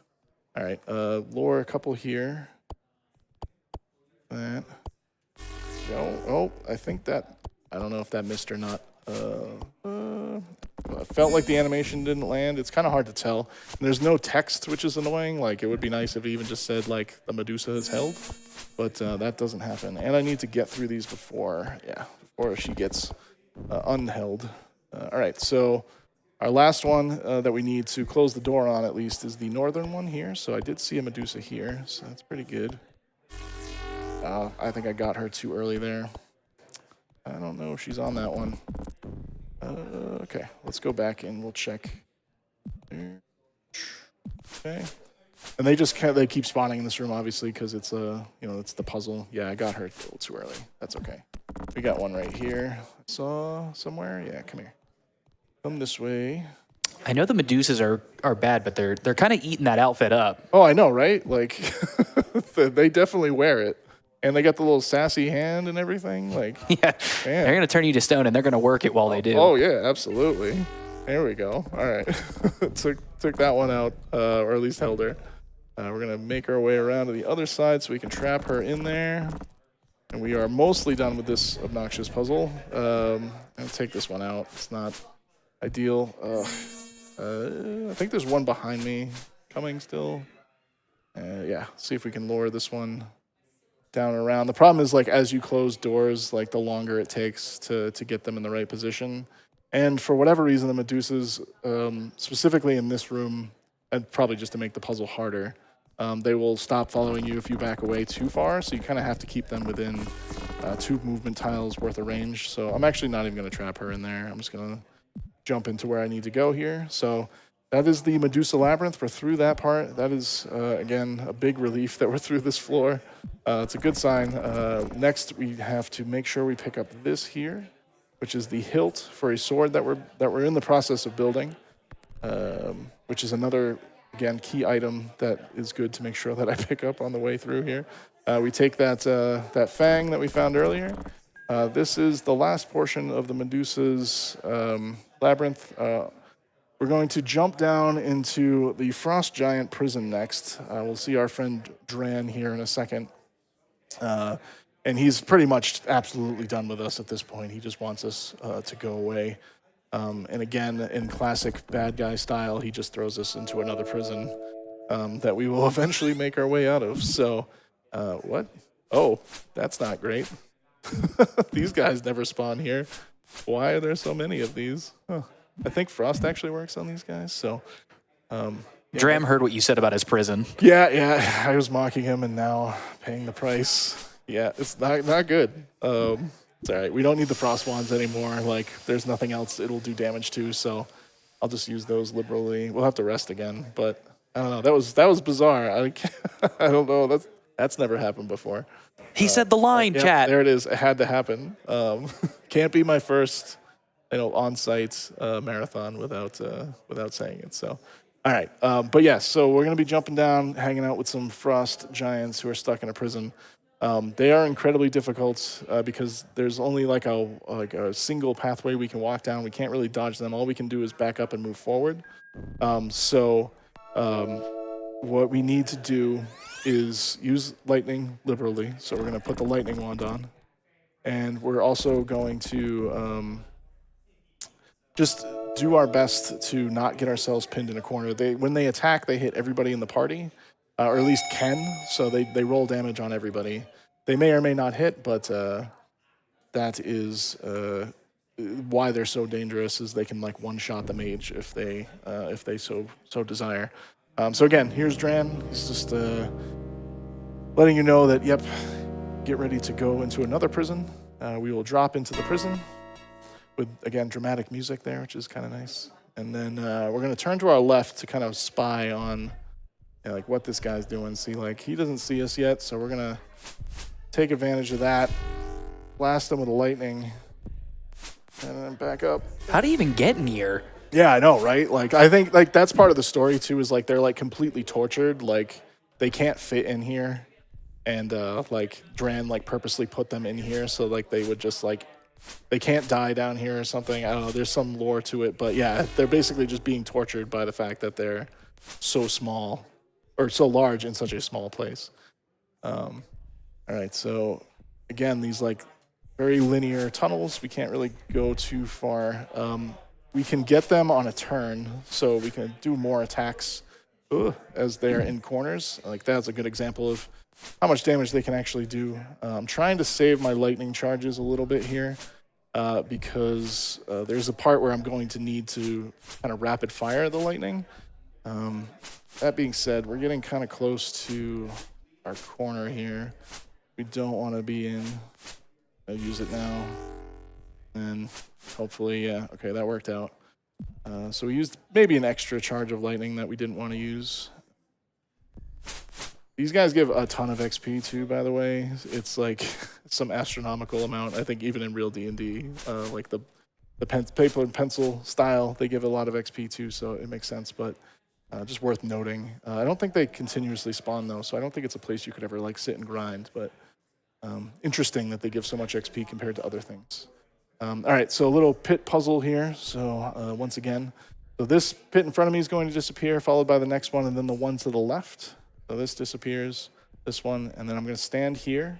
This pit appears again, then it will disappear, and the ones to my left will slowly disappear. So we're on a timer now, pretty much. We're about to go into a door on the right, and then a pit will open right where I'm standing right now. So we want to get in here as quickly as we can and take out these giants before we have to back up anymore. So we're kind of face checking this a little bit. There we go. We can't go back anymore. That's unfortunate. That's okay. We're going to raise dead our mage. They're going to eat again. This is crazy. There we go. We're going to eat again. Let's go. Let's hear it for food. Yeah, hooray for food. All right. But that is really the last like super challenging part of the game. We do have one more dungeon to go through. It is a pretty short one, but we will be there shortly, and Dran will be hosting us up there. But we have to kill 3 more frost giants, which we'll do here in a second. Once we finish resting, we'll rebuff, of course, like we do, and move forward here. We still have probably 5 or 6 charges left in our lightning wand too, so that won't be too bad. I also like that, yeah, you hang out for like 60 hours, like just sitting in front of this door, like, okay. Dram's like, what's taking these guys so like, long? Didn't I? Maybe that's why he thinks he's like solved the problem so many times, is we disappear for literally days, and then he's like, oh, okay, they got to be dead, and then we show up 3 days later, underfed and ready to go. Overfed at this point. Yeah. Now we're overfed. All right. Let's see. There we go. All right, we're in the little corner here. We don't like being in the corner. There's three giants in here. Need to cast more lightning. There we go. There's one more giant. I'm just gonna. Oh, I was kind of hoping he was not gonna be there, but he was. That's okay. Lightning made short work of him. All right. So now we talk to the Frost Giant King.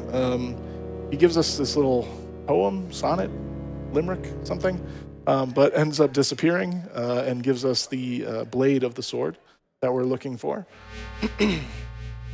So we use our portal key to get out of here, and Dran's plans are foiled again. He didn't know we had a portal stone on us, in his defense. He's got to close those. So we actually use it twice to get teleported. This will bring us to the catacombs, but once we use it again here, it'll actually bring us up to the top floor of Darkmoon where we were before.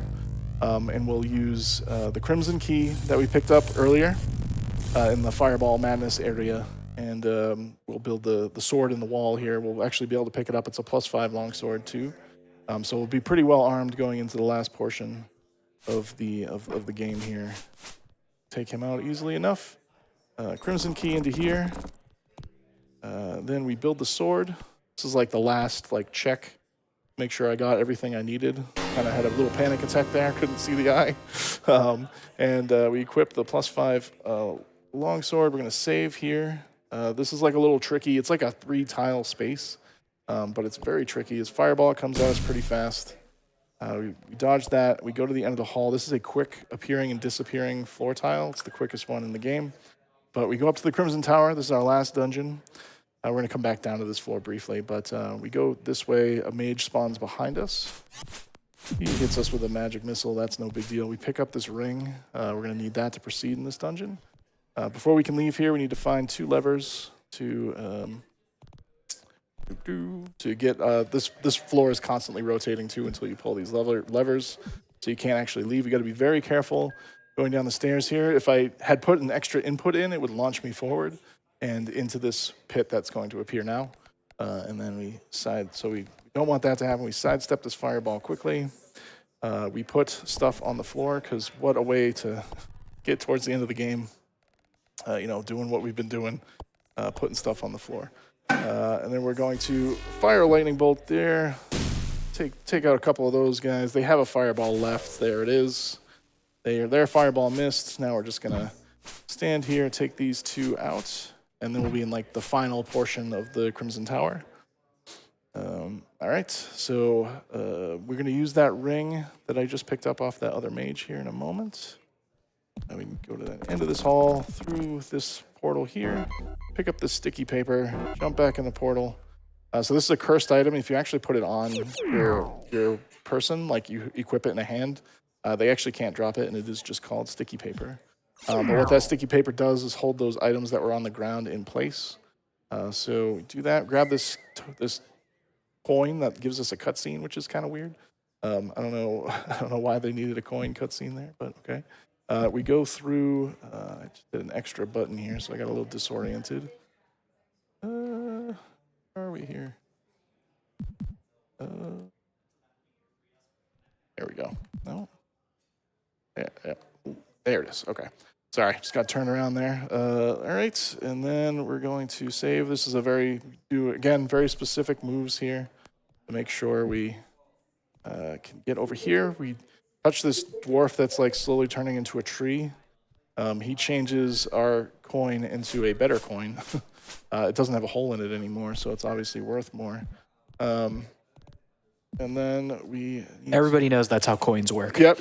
That's just common coinage knowledge. That's okay. Magic missile's not too bad. Deal with these mages here. Okay. Go through these. You gotta go through the illusionary walls to get through this particular thing, and then we use that better coin to open this. Put in this coin slot here. We're gonna fight a couple of very fast mages here. They are just as fast as the boss at the end of the game, so we have to be very careful when we fight both of them. They have all beholder spells, so they can disintegrate, they can fireball, they can do all kinds of nasty stuff. We just want to shift back and forth, take them out. Whoa, there's a fireball. Oh, there's another one. And we just keep dodging those. Okay. Made it through that. Next floor is some hellhounds up here. Okay. These guys actually shoot fireballs in this version. So I have the Beholder 1, they just do 1 damage, or they just do damage to 1 person. This version of the game, they actually cast a fireball spell. All right, so this is a little puzzle here. We just rotate this red circle here a few times, and it will get rid of these like green barriers that are blocking where we actually get to use those fireball casting items that we picked up way back in the beginning. So we plug 3 of these in here, and apparently I didn't unlock all of them. Let's see why. Okay, let's do that again. Like a certain order you have to do it in, or it like gets debugged here. Go. This one should do it. Okay. No, green barrier's still up. It's all right. We're going to put this in here. Get that out of the way.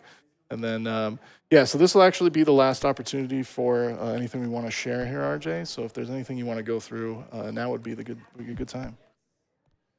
Absolutely. So we already talked about the advocacy that NAMI provides. Let's talk a little bit about the awareness. NAMI drives the national conversation around mental health from coast to coast and across all demographics, having appeared in major media more than any other mental health organization since 2021, with over 24,000 earned media articles in top-tier outlets, including NPR, CBS News, CNN, and BBC.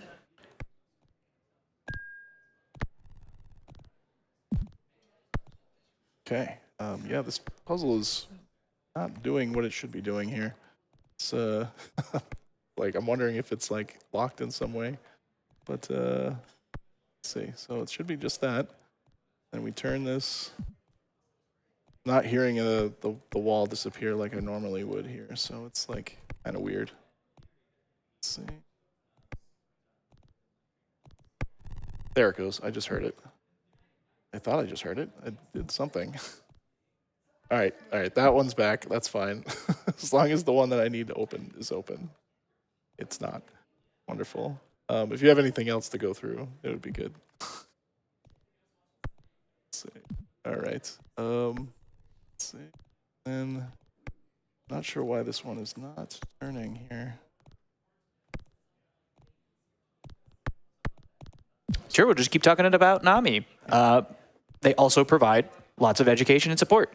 Via their 48 state offices and nearly 700 affiliates, NAMI offers a host of signature programs, presentations, and support groups that are available free of charge.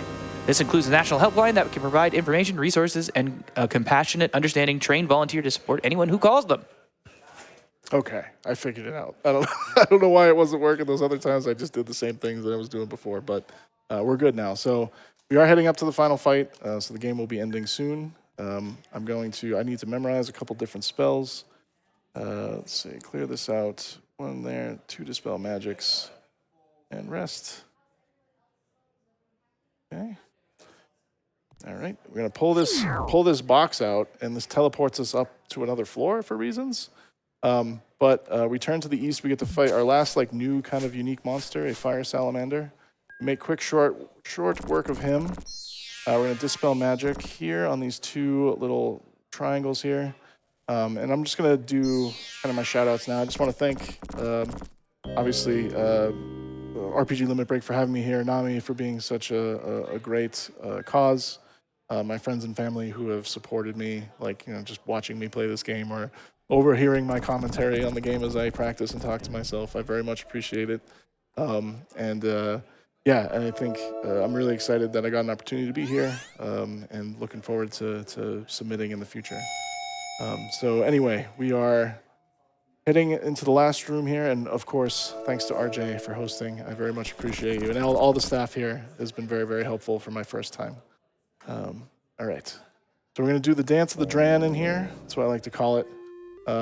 He's giving his usual bad guy spiel, like, okay, if you want something done right, do it yourself. Yada yada. So we're gonna just move back and forth, and just kind of smack him and hope that he doesn't cast a fireball on us here. It's pretty quick. You gotta be mindful of. All right, so but he's really a red dragon. Oh, and then he shoots. He immediately fires dragon breath there. We don't want him to wander around like what he's doing here. We want him just to kind of keep going back and forth. Sidestepping left and right. When he does those turns, it gives him an extra opportunity to cast a spell or attack us. He will basically one-shot us, so I don't want that to happen. Being kind of a butt right now. Here we go. It's all right. We're doing good damage when we are hitting him, so that's good. And the weapons we're using are pretty powerful at this point. Whoa, there's a fireball. All right. And that's time. Sorry, I should have been more prepped, but thank you. Oh, man. Yeah, so pretty cool cutscene plays out here. It's the ending credits and stuff. I don't know if we have time to go through all that, but this has been a really fun run. I'm glad I got to show it off. I'm excited to someday explore carrying characters over into Eye of the Beholder 3, because you can carry them through all 3 games. But yeah, it's been fun, and been great to be here. Let's give it up one more time for Zombietraine. Thank you so much for that incredible run of Eye of the Beholder 1 and 2. We are going to go to a quick ad break, so sit tight. We'll be back shortly.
Welcome back, everybody. Thanks for hanging out during that ad break.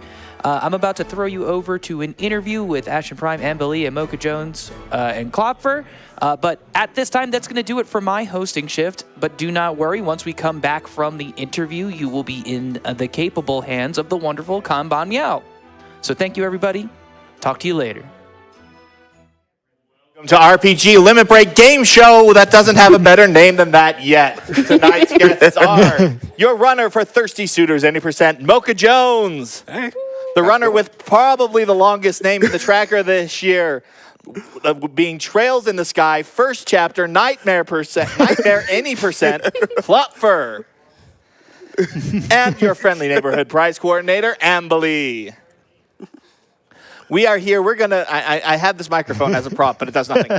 We are here. We're going to be playing a wonderful, I hope it's a wonderful game show Looking forward that to it. I have with love, stolen from Ben Omer of Loading Ready Run. And so, let's get right into it. What we're going to do, we're going to see a picture in front of us for some number of seconds, should be around 15. Cool.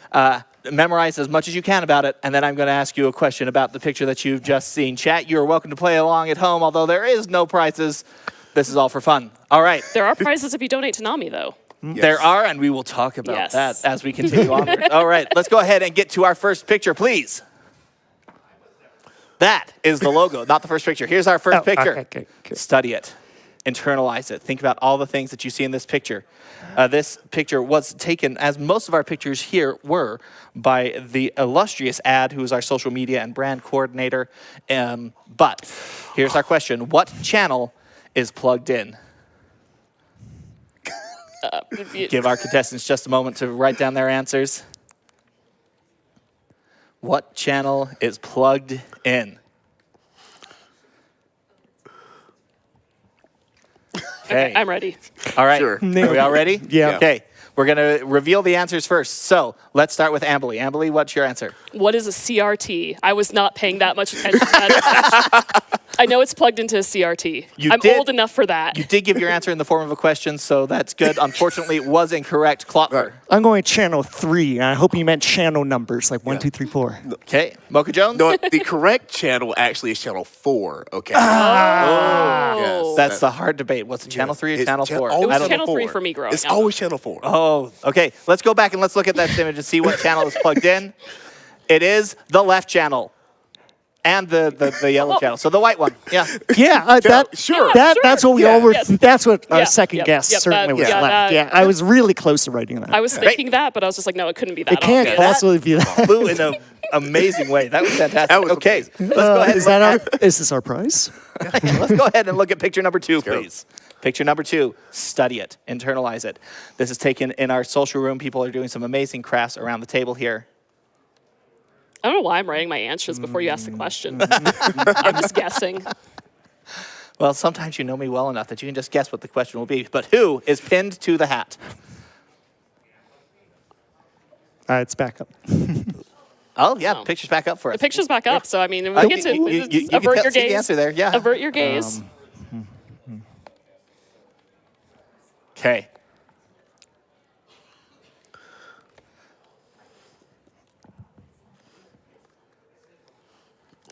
All right.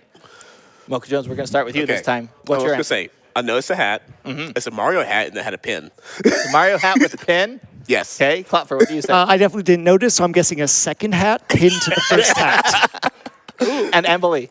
Oh, I wrote it wrong, but what is Mimi Jerkbird? Mimi Jerkbird. Ooh. You I know think what? that was the pin you meant. I don't think know. I'm going to accept that. Let's go ahead and show the image back to the viewers at I home. think you meant that little pin there. That little pin there is the Demon Chocobo Nice. Mimi pin. This is from Tantrum Merch. Check out our Tantrum Merch for all your RPG Limit Break merch needs. Okay. Let's go on to picture number 3. Okay. Here we are. Hey, Oh, Now what's this- what's that's this? my What's game. this? Your game. This is from Thirsty Suitors. Thirsty Suitors. Okay, study it, internalize it. Think about what random thing I'm going to ask a question about in here. Okay, what time is it? To clarify, what time is it in that screenshot from that game? Oh, I know what time it is. Oh, no. Oh, yes. Oh, no. Oh, yes. I had to decide if I'm going to go to you first or last now. Okay, let's go ahead and start with Amberly. Amberly, what time is it? What is pet the dog incentive time? Ooh. Oh, That is important. Yes, No. yes. Yes. Klopfer? I think it was around 10:10. Okay, Mochajones. I didn't notice the time, but I noticed that there's an orange water bottle. Oh, that is noticeable. Let's go ahead and look at that image again.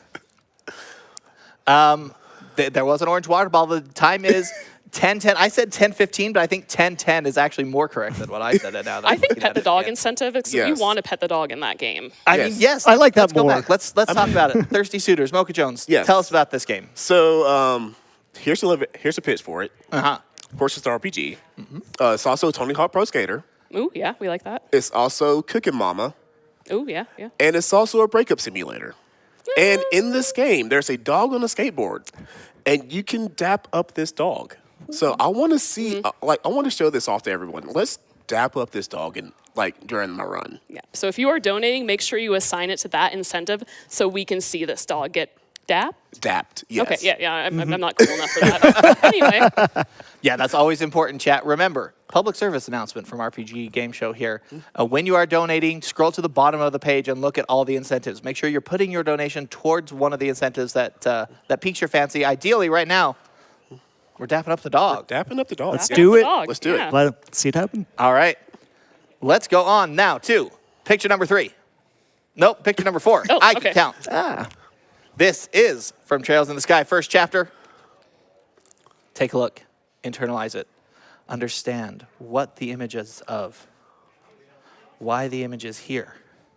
There's a clock in this one too. There is a clock in this one too, but the question is, what is the current objective? I want to give a special thanks to Freedom Pulse, who actually was the one who got that screenshot for me. Ooh. I should also thank a Tree who got the screenshot of Thirsty Suitors for me. Thank them both for those. So we're looking at Freedom Pulse's gameplay there. Klopfer, this is your game. Let's start with you. What did you think the objective was? It was definitely talking about the hotel, so I think we're going to the hotel. Amberly? What is anime? No, like this is my question. That's what it looks like. What is anime? Tune into Trails in the You- Sky and Ooh. find out. You've been here too much. I know you know the answer to that by now. No. Mocha. I said we're going somewhere, but to a town? Question mark? Going to town. I don't know. Let's go ahead. Let's check it out and see what it is. Investigate the Investigate the hotel. hotel. I think, Klopfer, you can get points for that one as well. You're currently at 2 Half. I got a hotel. I do have to ask, Ashton, is this a game where the points don't matter? Oh, yes. Okay, Of course. fair. Okay, cool. I just want to make sure. Thank Yeah. you. 1,000 for everyone. Everything is made up and the points don't matter. Thank That's you. exactly what's happening here. But yeah, talk to us about Trails in the Sky first chapter. Great. So Trails in the Sky first chapter is the remake of the original game, Trails in the Sky. Amazing visuals, as you can see here. This is a full, complete remake of the original game. Very standard kind of RPG, very RPG, but we get these amazing visuals, full voiced acting through the entirety of the game, and just really, really faithful retelling of the original story. Trail series, just a huge series. Many people are daunted about how to maybe get started into it. This is the entry. If you've ever been interested in checking out Trails in the Sky, or Trails series, Trails in the Sky first chapters you want to take a look at. All right. And now, the category you're running is Nightmare Any %. What makes it a nightmare? Yeah. So Nightmare is about the difficulty. It is the hardest difficulty in the game, and the game does recommend. It basically is like, yeah, any smallest misstep will result in your death, and it is not kidding. We can die in basically literally every fight in the game from start to end. So tune in and watch me fail the tutorial. I do have a question though. Has it legitimately given you nightmares? Yes, mainly Okay. while thinking about this run. Okay. Now, you've also got some fun incentives for your run. Talk to us. There's several great ones, but the one that caught my eye and that I'd love to hear more about is the out of bounds glitch. Talk to us about that. Great. So we found out actually relatively recently we can go out of bounds using some similar techniques we use in actually other Trails games. We poked around doing the same stuff in this one, and it doesn't work exactly the same.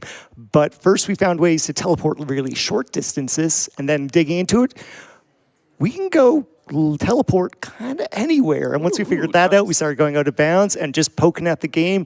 And turned out we could do some pretty nice stuff once we go, I can go wherever I want. And yeah, so if we see that, I'll show you exactly all those fun things we can do. We love a game where Yes. walls don't matter. What are walls anyway? Yeah, exactly. What's anime? What's suggestions. walls? A suggestion, really. Walls are a suggestion, yep. All right. And again, thanks to Freedom Pulse for taking that answer. We're back. We're on now to our final image. This one, again, taken by Ad. Let's go ahead and pull up this image and internalize it. Ooh. Stare at it. These are prizes. Those These are the prizes prizes. for These are- this prize block. Yes. How did we do that? It's almost like these things are planned out. And we staged this some number of hours ago. But those are all the prizes. But which of you was sitting in the chair that we pictured? I already wrote my answer down, so I'm not going to actually answer that. Okay, write down your answers.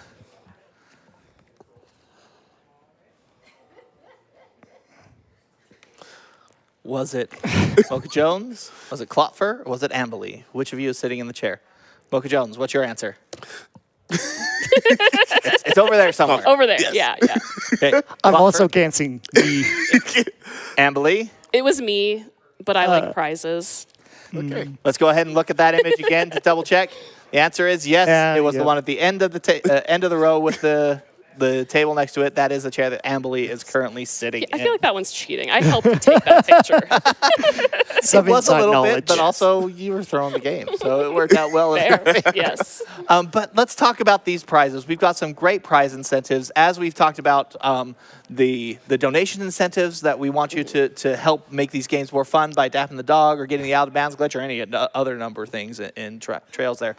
But as you're donating for those incentives and putting your money to NAMI, this great resource for people, you can also be entered in to win any number of prizes. So we've all chosen one of the prizes from that image to talk about a little bit more. Amberly, why don't you start us off? I am going to start out with these wonderful plush slime plushes that you see behind me here, behind the niche slime plush. Those were donated by Plush Mayhem, and they are fantastic. They are beautifully handmade plushes, and you're going to really want to get your donation into those. I believe those ones are a $10 minimum donation, as long as you get them in by the end of Trails in the Sky, first chapter. I'm not going to read the entire name off because, It's kind of long, keeps going. Yeah. I mean, that's important to note. The Trails in the Sky run is the end of this prize block. So after that, a whole new set of prizes. But we still got a few runs until then. Klopfer, what were you excited about in this prize block? I also saw the slimes and was very excited for that. So the very nice crochet knit Dragon Quest slime here definitely caught my eye. I mean, just monsters are actually often really cute, so we should really get celebrate them a bit more and enjoy these really cute plushies we have here. And the extremely just like anytime you get close to these and just see all the craftsmanship that's gone into them, they are incredible. So really, really nice work. Yes, absolutely. Mocha Jones. Okay. You got one of the more fun ones. Oh, yeah. do. You do. Let me bring up this Umbreon here.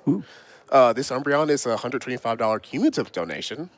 So get $125 donated to NAMI.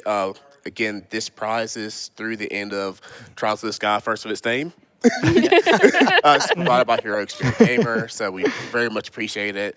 It's not a pocket monster because it's fitting in my lap right now. So, but It is very life-size, it is and very we love life-size, that. yes. Emily, we just quickly explain what does a cumulative donation mean? A cumulative donation means that you do not have to do that one time. As long as you have gotten in $125 worth of donations, if I can speak right, by the end of Trails in the Sky first chapter, you will be entered to win this, along with pretty much everything else in the block except our grand prize. Our grand prize is that beautiful Nintendo Switch Pocopia bundle, which is a $225 cumulative donation. So, if you donate that amount for that, you will be in for everything in this block. Yeah. And again, that means if you donated $5 earlier in the week, $10, $200 the next, as long as you get up to $225 by the end of our marathon, you'll be entered into that Pocopia bundle and pretty much any other prize that is available in whatever block you do those donations in. Yep. And the last one that I want to talk about I'm is, so glad you're talking about it. yes, is the Final Fantasy VII Magic the Gathering Commander Precon.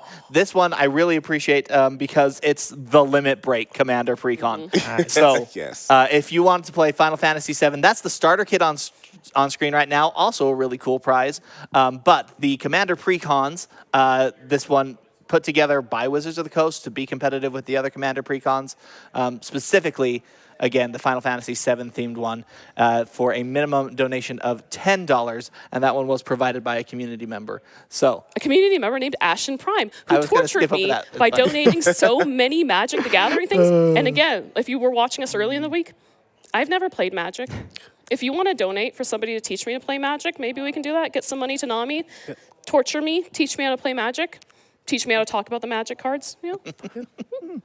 always a ton of fun. Well, Amberly, Klopfer, Mocha Jones, thank you all so much for playing this game. I was only kind of sort of keeping track of points. Chad, who won? I think Chat won. I think Chat won. Chat definitely won. Chat Yeah. will always win these. Yes. Yes. All right. And that will wrap us up over here. Thank you all so much for watching, and let's throw it right on back to our host, Comden Meow. What is up, RPG Limit Break? This is Kanban Meow coming to you live from Denver, Colorado. Can we get some hype in here? Thank you so much to Ajay's Manjit for holding down the fort before I got here, and thank you to our content team for that wonderful segment. I know I will be waiting for the next episode of RPG Limit Break Game Show until we get a better name for it.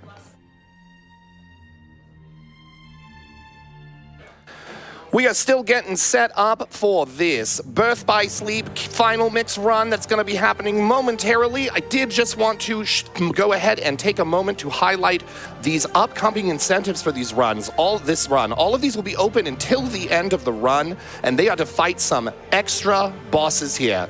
And we're doing some pretty good work on these so far. Fight Armor of the Master is currently sitting at about halfway at $335 out of $750. Fight the No-Hot is at $75 out of $2,000, and I hear that might be the toughest of the bunch to fight. So that's one we're definitely going to want to see. And then Fight Vanitas Remnant is sitting at $25 out of $750. So we've got this run coming up in a lot of time. Let's see if we can get those donations in and rock these out.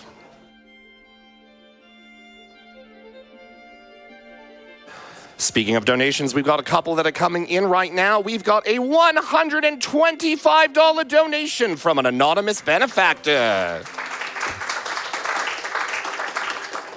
Thank you so much. And then we've got a $25 donation from Celia, who says, thank you for supporting a wonderful cause. Good luck to the runners. First-time donator, first-time watcher. Celia, it is great to have you here, and welcome to all of you who are joining us for the first time. It's great to have you here at RPG Limit Break, and I'll remind you why we are all here this evening. RPG Limit Break 2026 is coming to you live from Denver, Colorado, where we are raising money for NAMI, or the National Alliance on Mental Illness. NAMI was formed in 1979 as a grassroots advocacy organization by a group of parents whose children suffered with serious mental illnesses, and they have maintained that focus to this day. That's why we're here. We're raising money for NAMI, we're playing RPGs fast, and we're having a good time. So if you're joining us for the first time, welcome. We're so glad to have you here, and sit back, relax, and get ready for what's to come.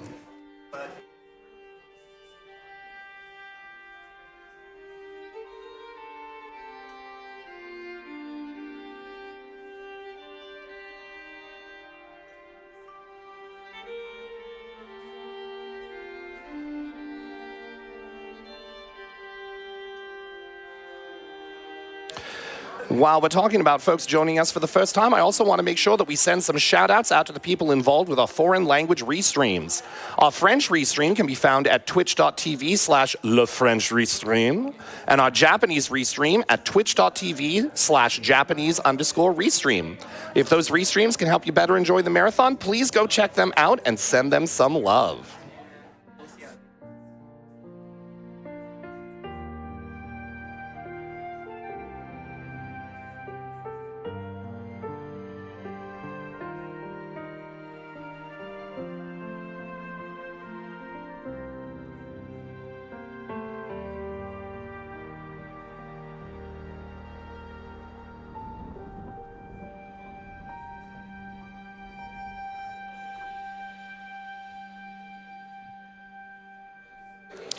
So if you're just joining us here at RPG Limit Break, you might be wondering what NAMI is all about. And that's who we're here supporting, the National Alliance on Mental Illness. Well, they are the nation's largest grassroots mental health organization whose work is focused around three main pillars: education and support, awareness, and advocacy.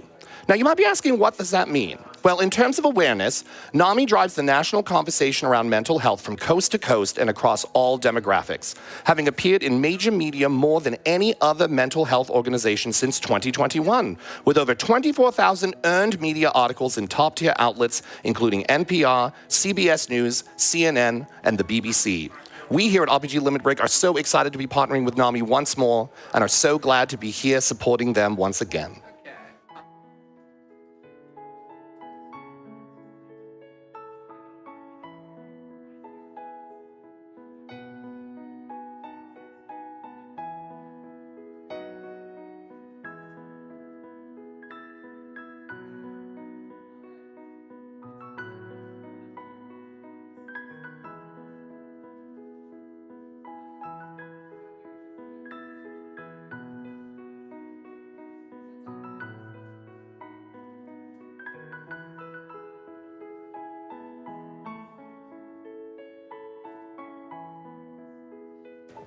I'd also like to take some time to show some love for our community artists, LLK, who designed the RPG Limit Break logo, and Mega Weasel and It's Casa, who are responsible for designing several of the emotes which you can access by subscribing to RPG Limit Break's channel. All revenue from subscriptions, bits, and the ads we run contribute to funding our annual marathons, and your support in this regard is critical to helping us put on these wonderful events year after year.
Since we've been talking about some of those fabulous incentives that we have coming up, I want to take a moment just to remind you of all of the awesome prizes that you just saw on our content stage.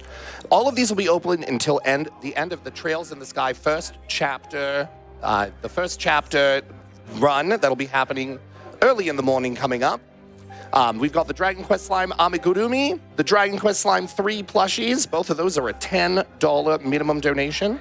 And that FF7 Magic the Gathering Commander Precon. Limit Break is the one, and I hear that it's one of the stronger ones. That's a minimum $10 donation as well.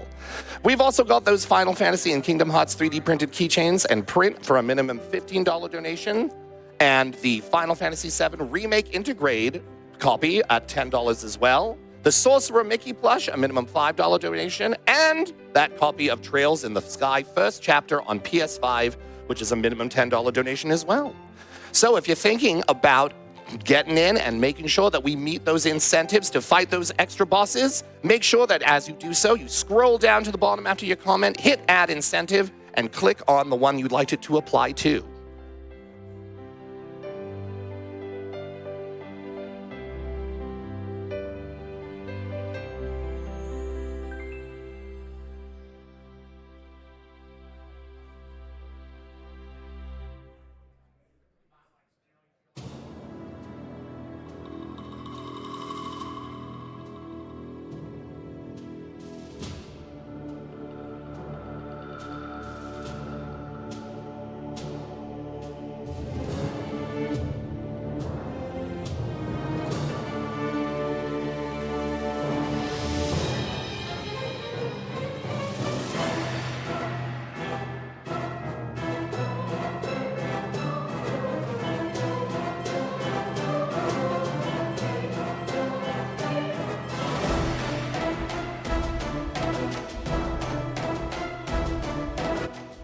Once again, one of NAMI's mission statements is one of education and support. And in that regard, the NAMI Helpline is a free US-based nationwide peer support service providing information, resource referrals, and support to people living with mental health conditions, their family members, caregivers, and mental health providers.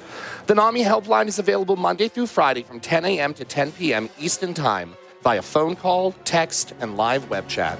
To reach the NAMI Helpline, please call 1-800-950-6264. Once again, that's 1-800-950-6264. Or visit nami.org/help. Once again, nami.org/help to access all NAMI Helpline resources and contact information.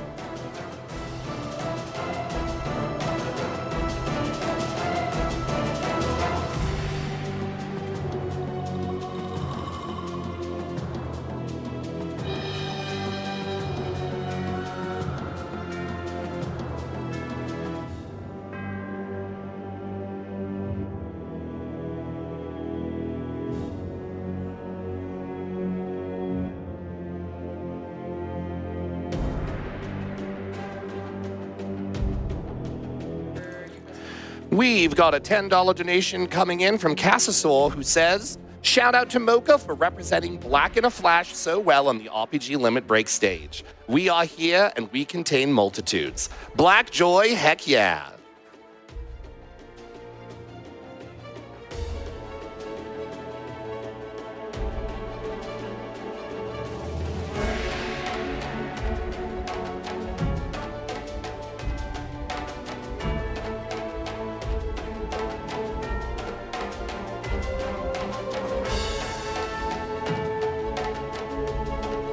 All right, my friends, the time has come. The moment you've been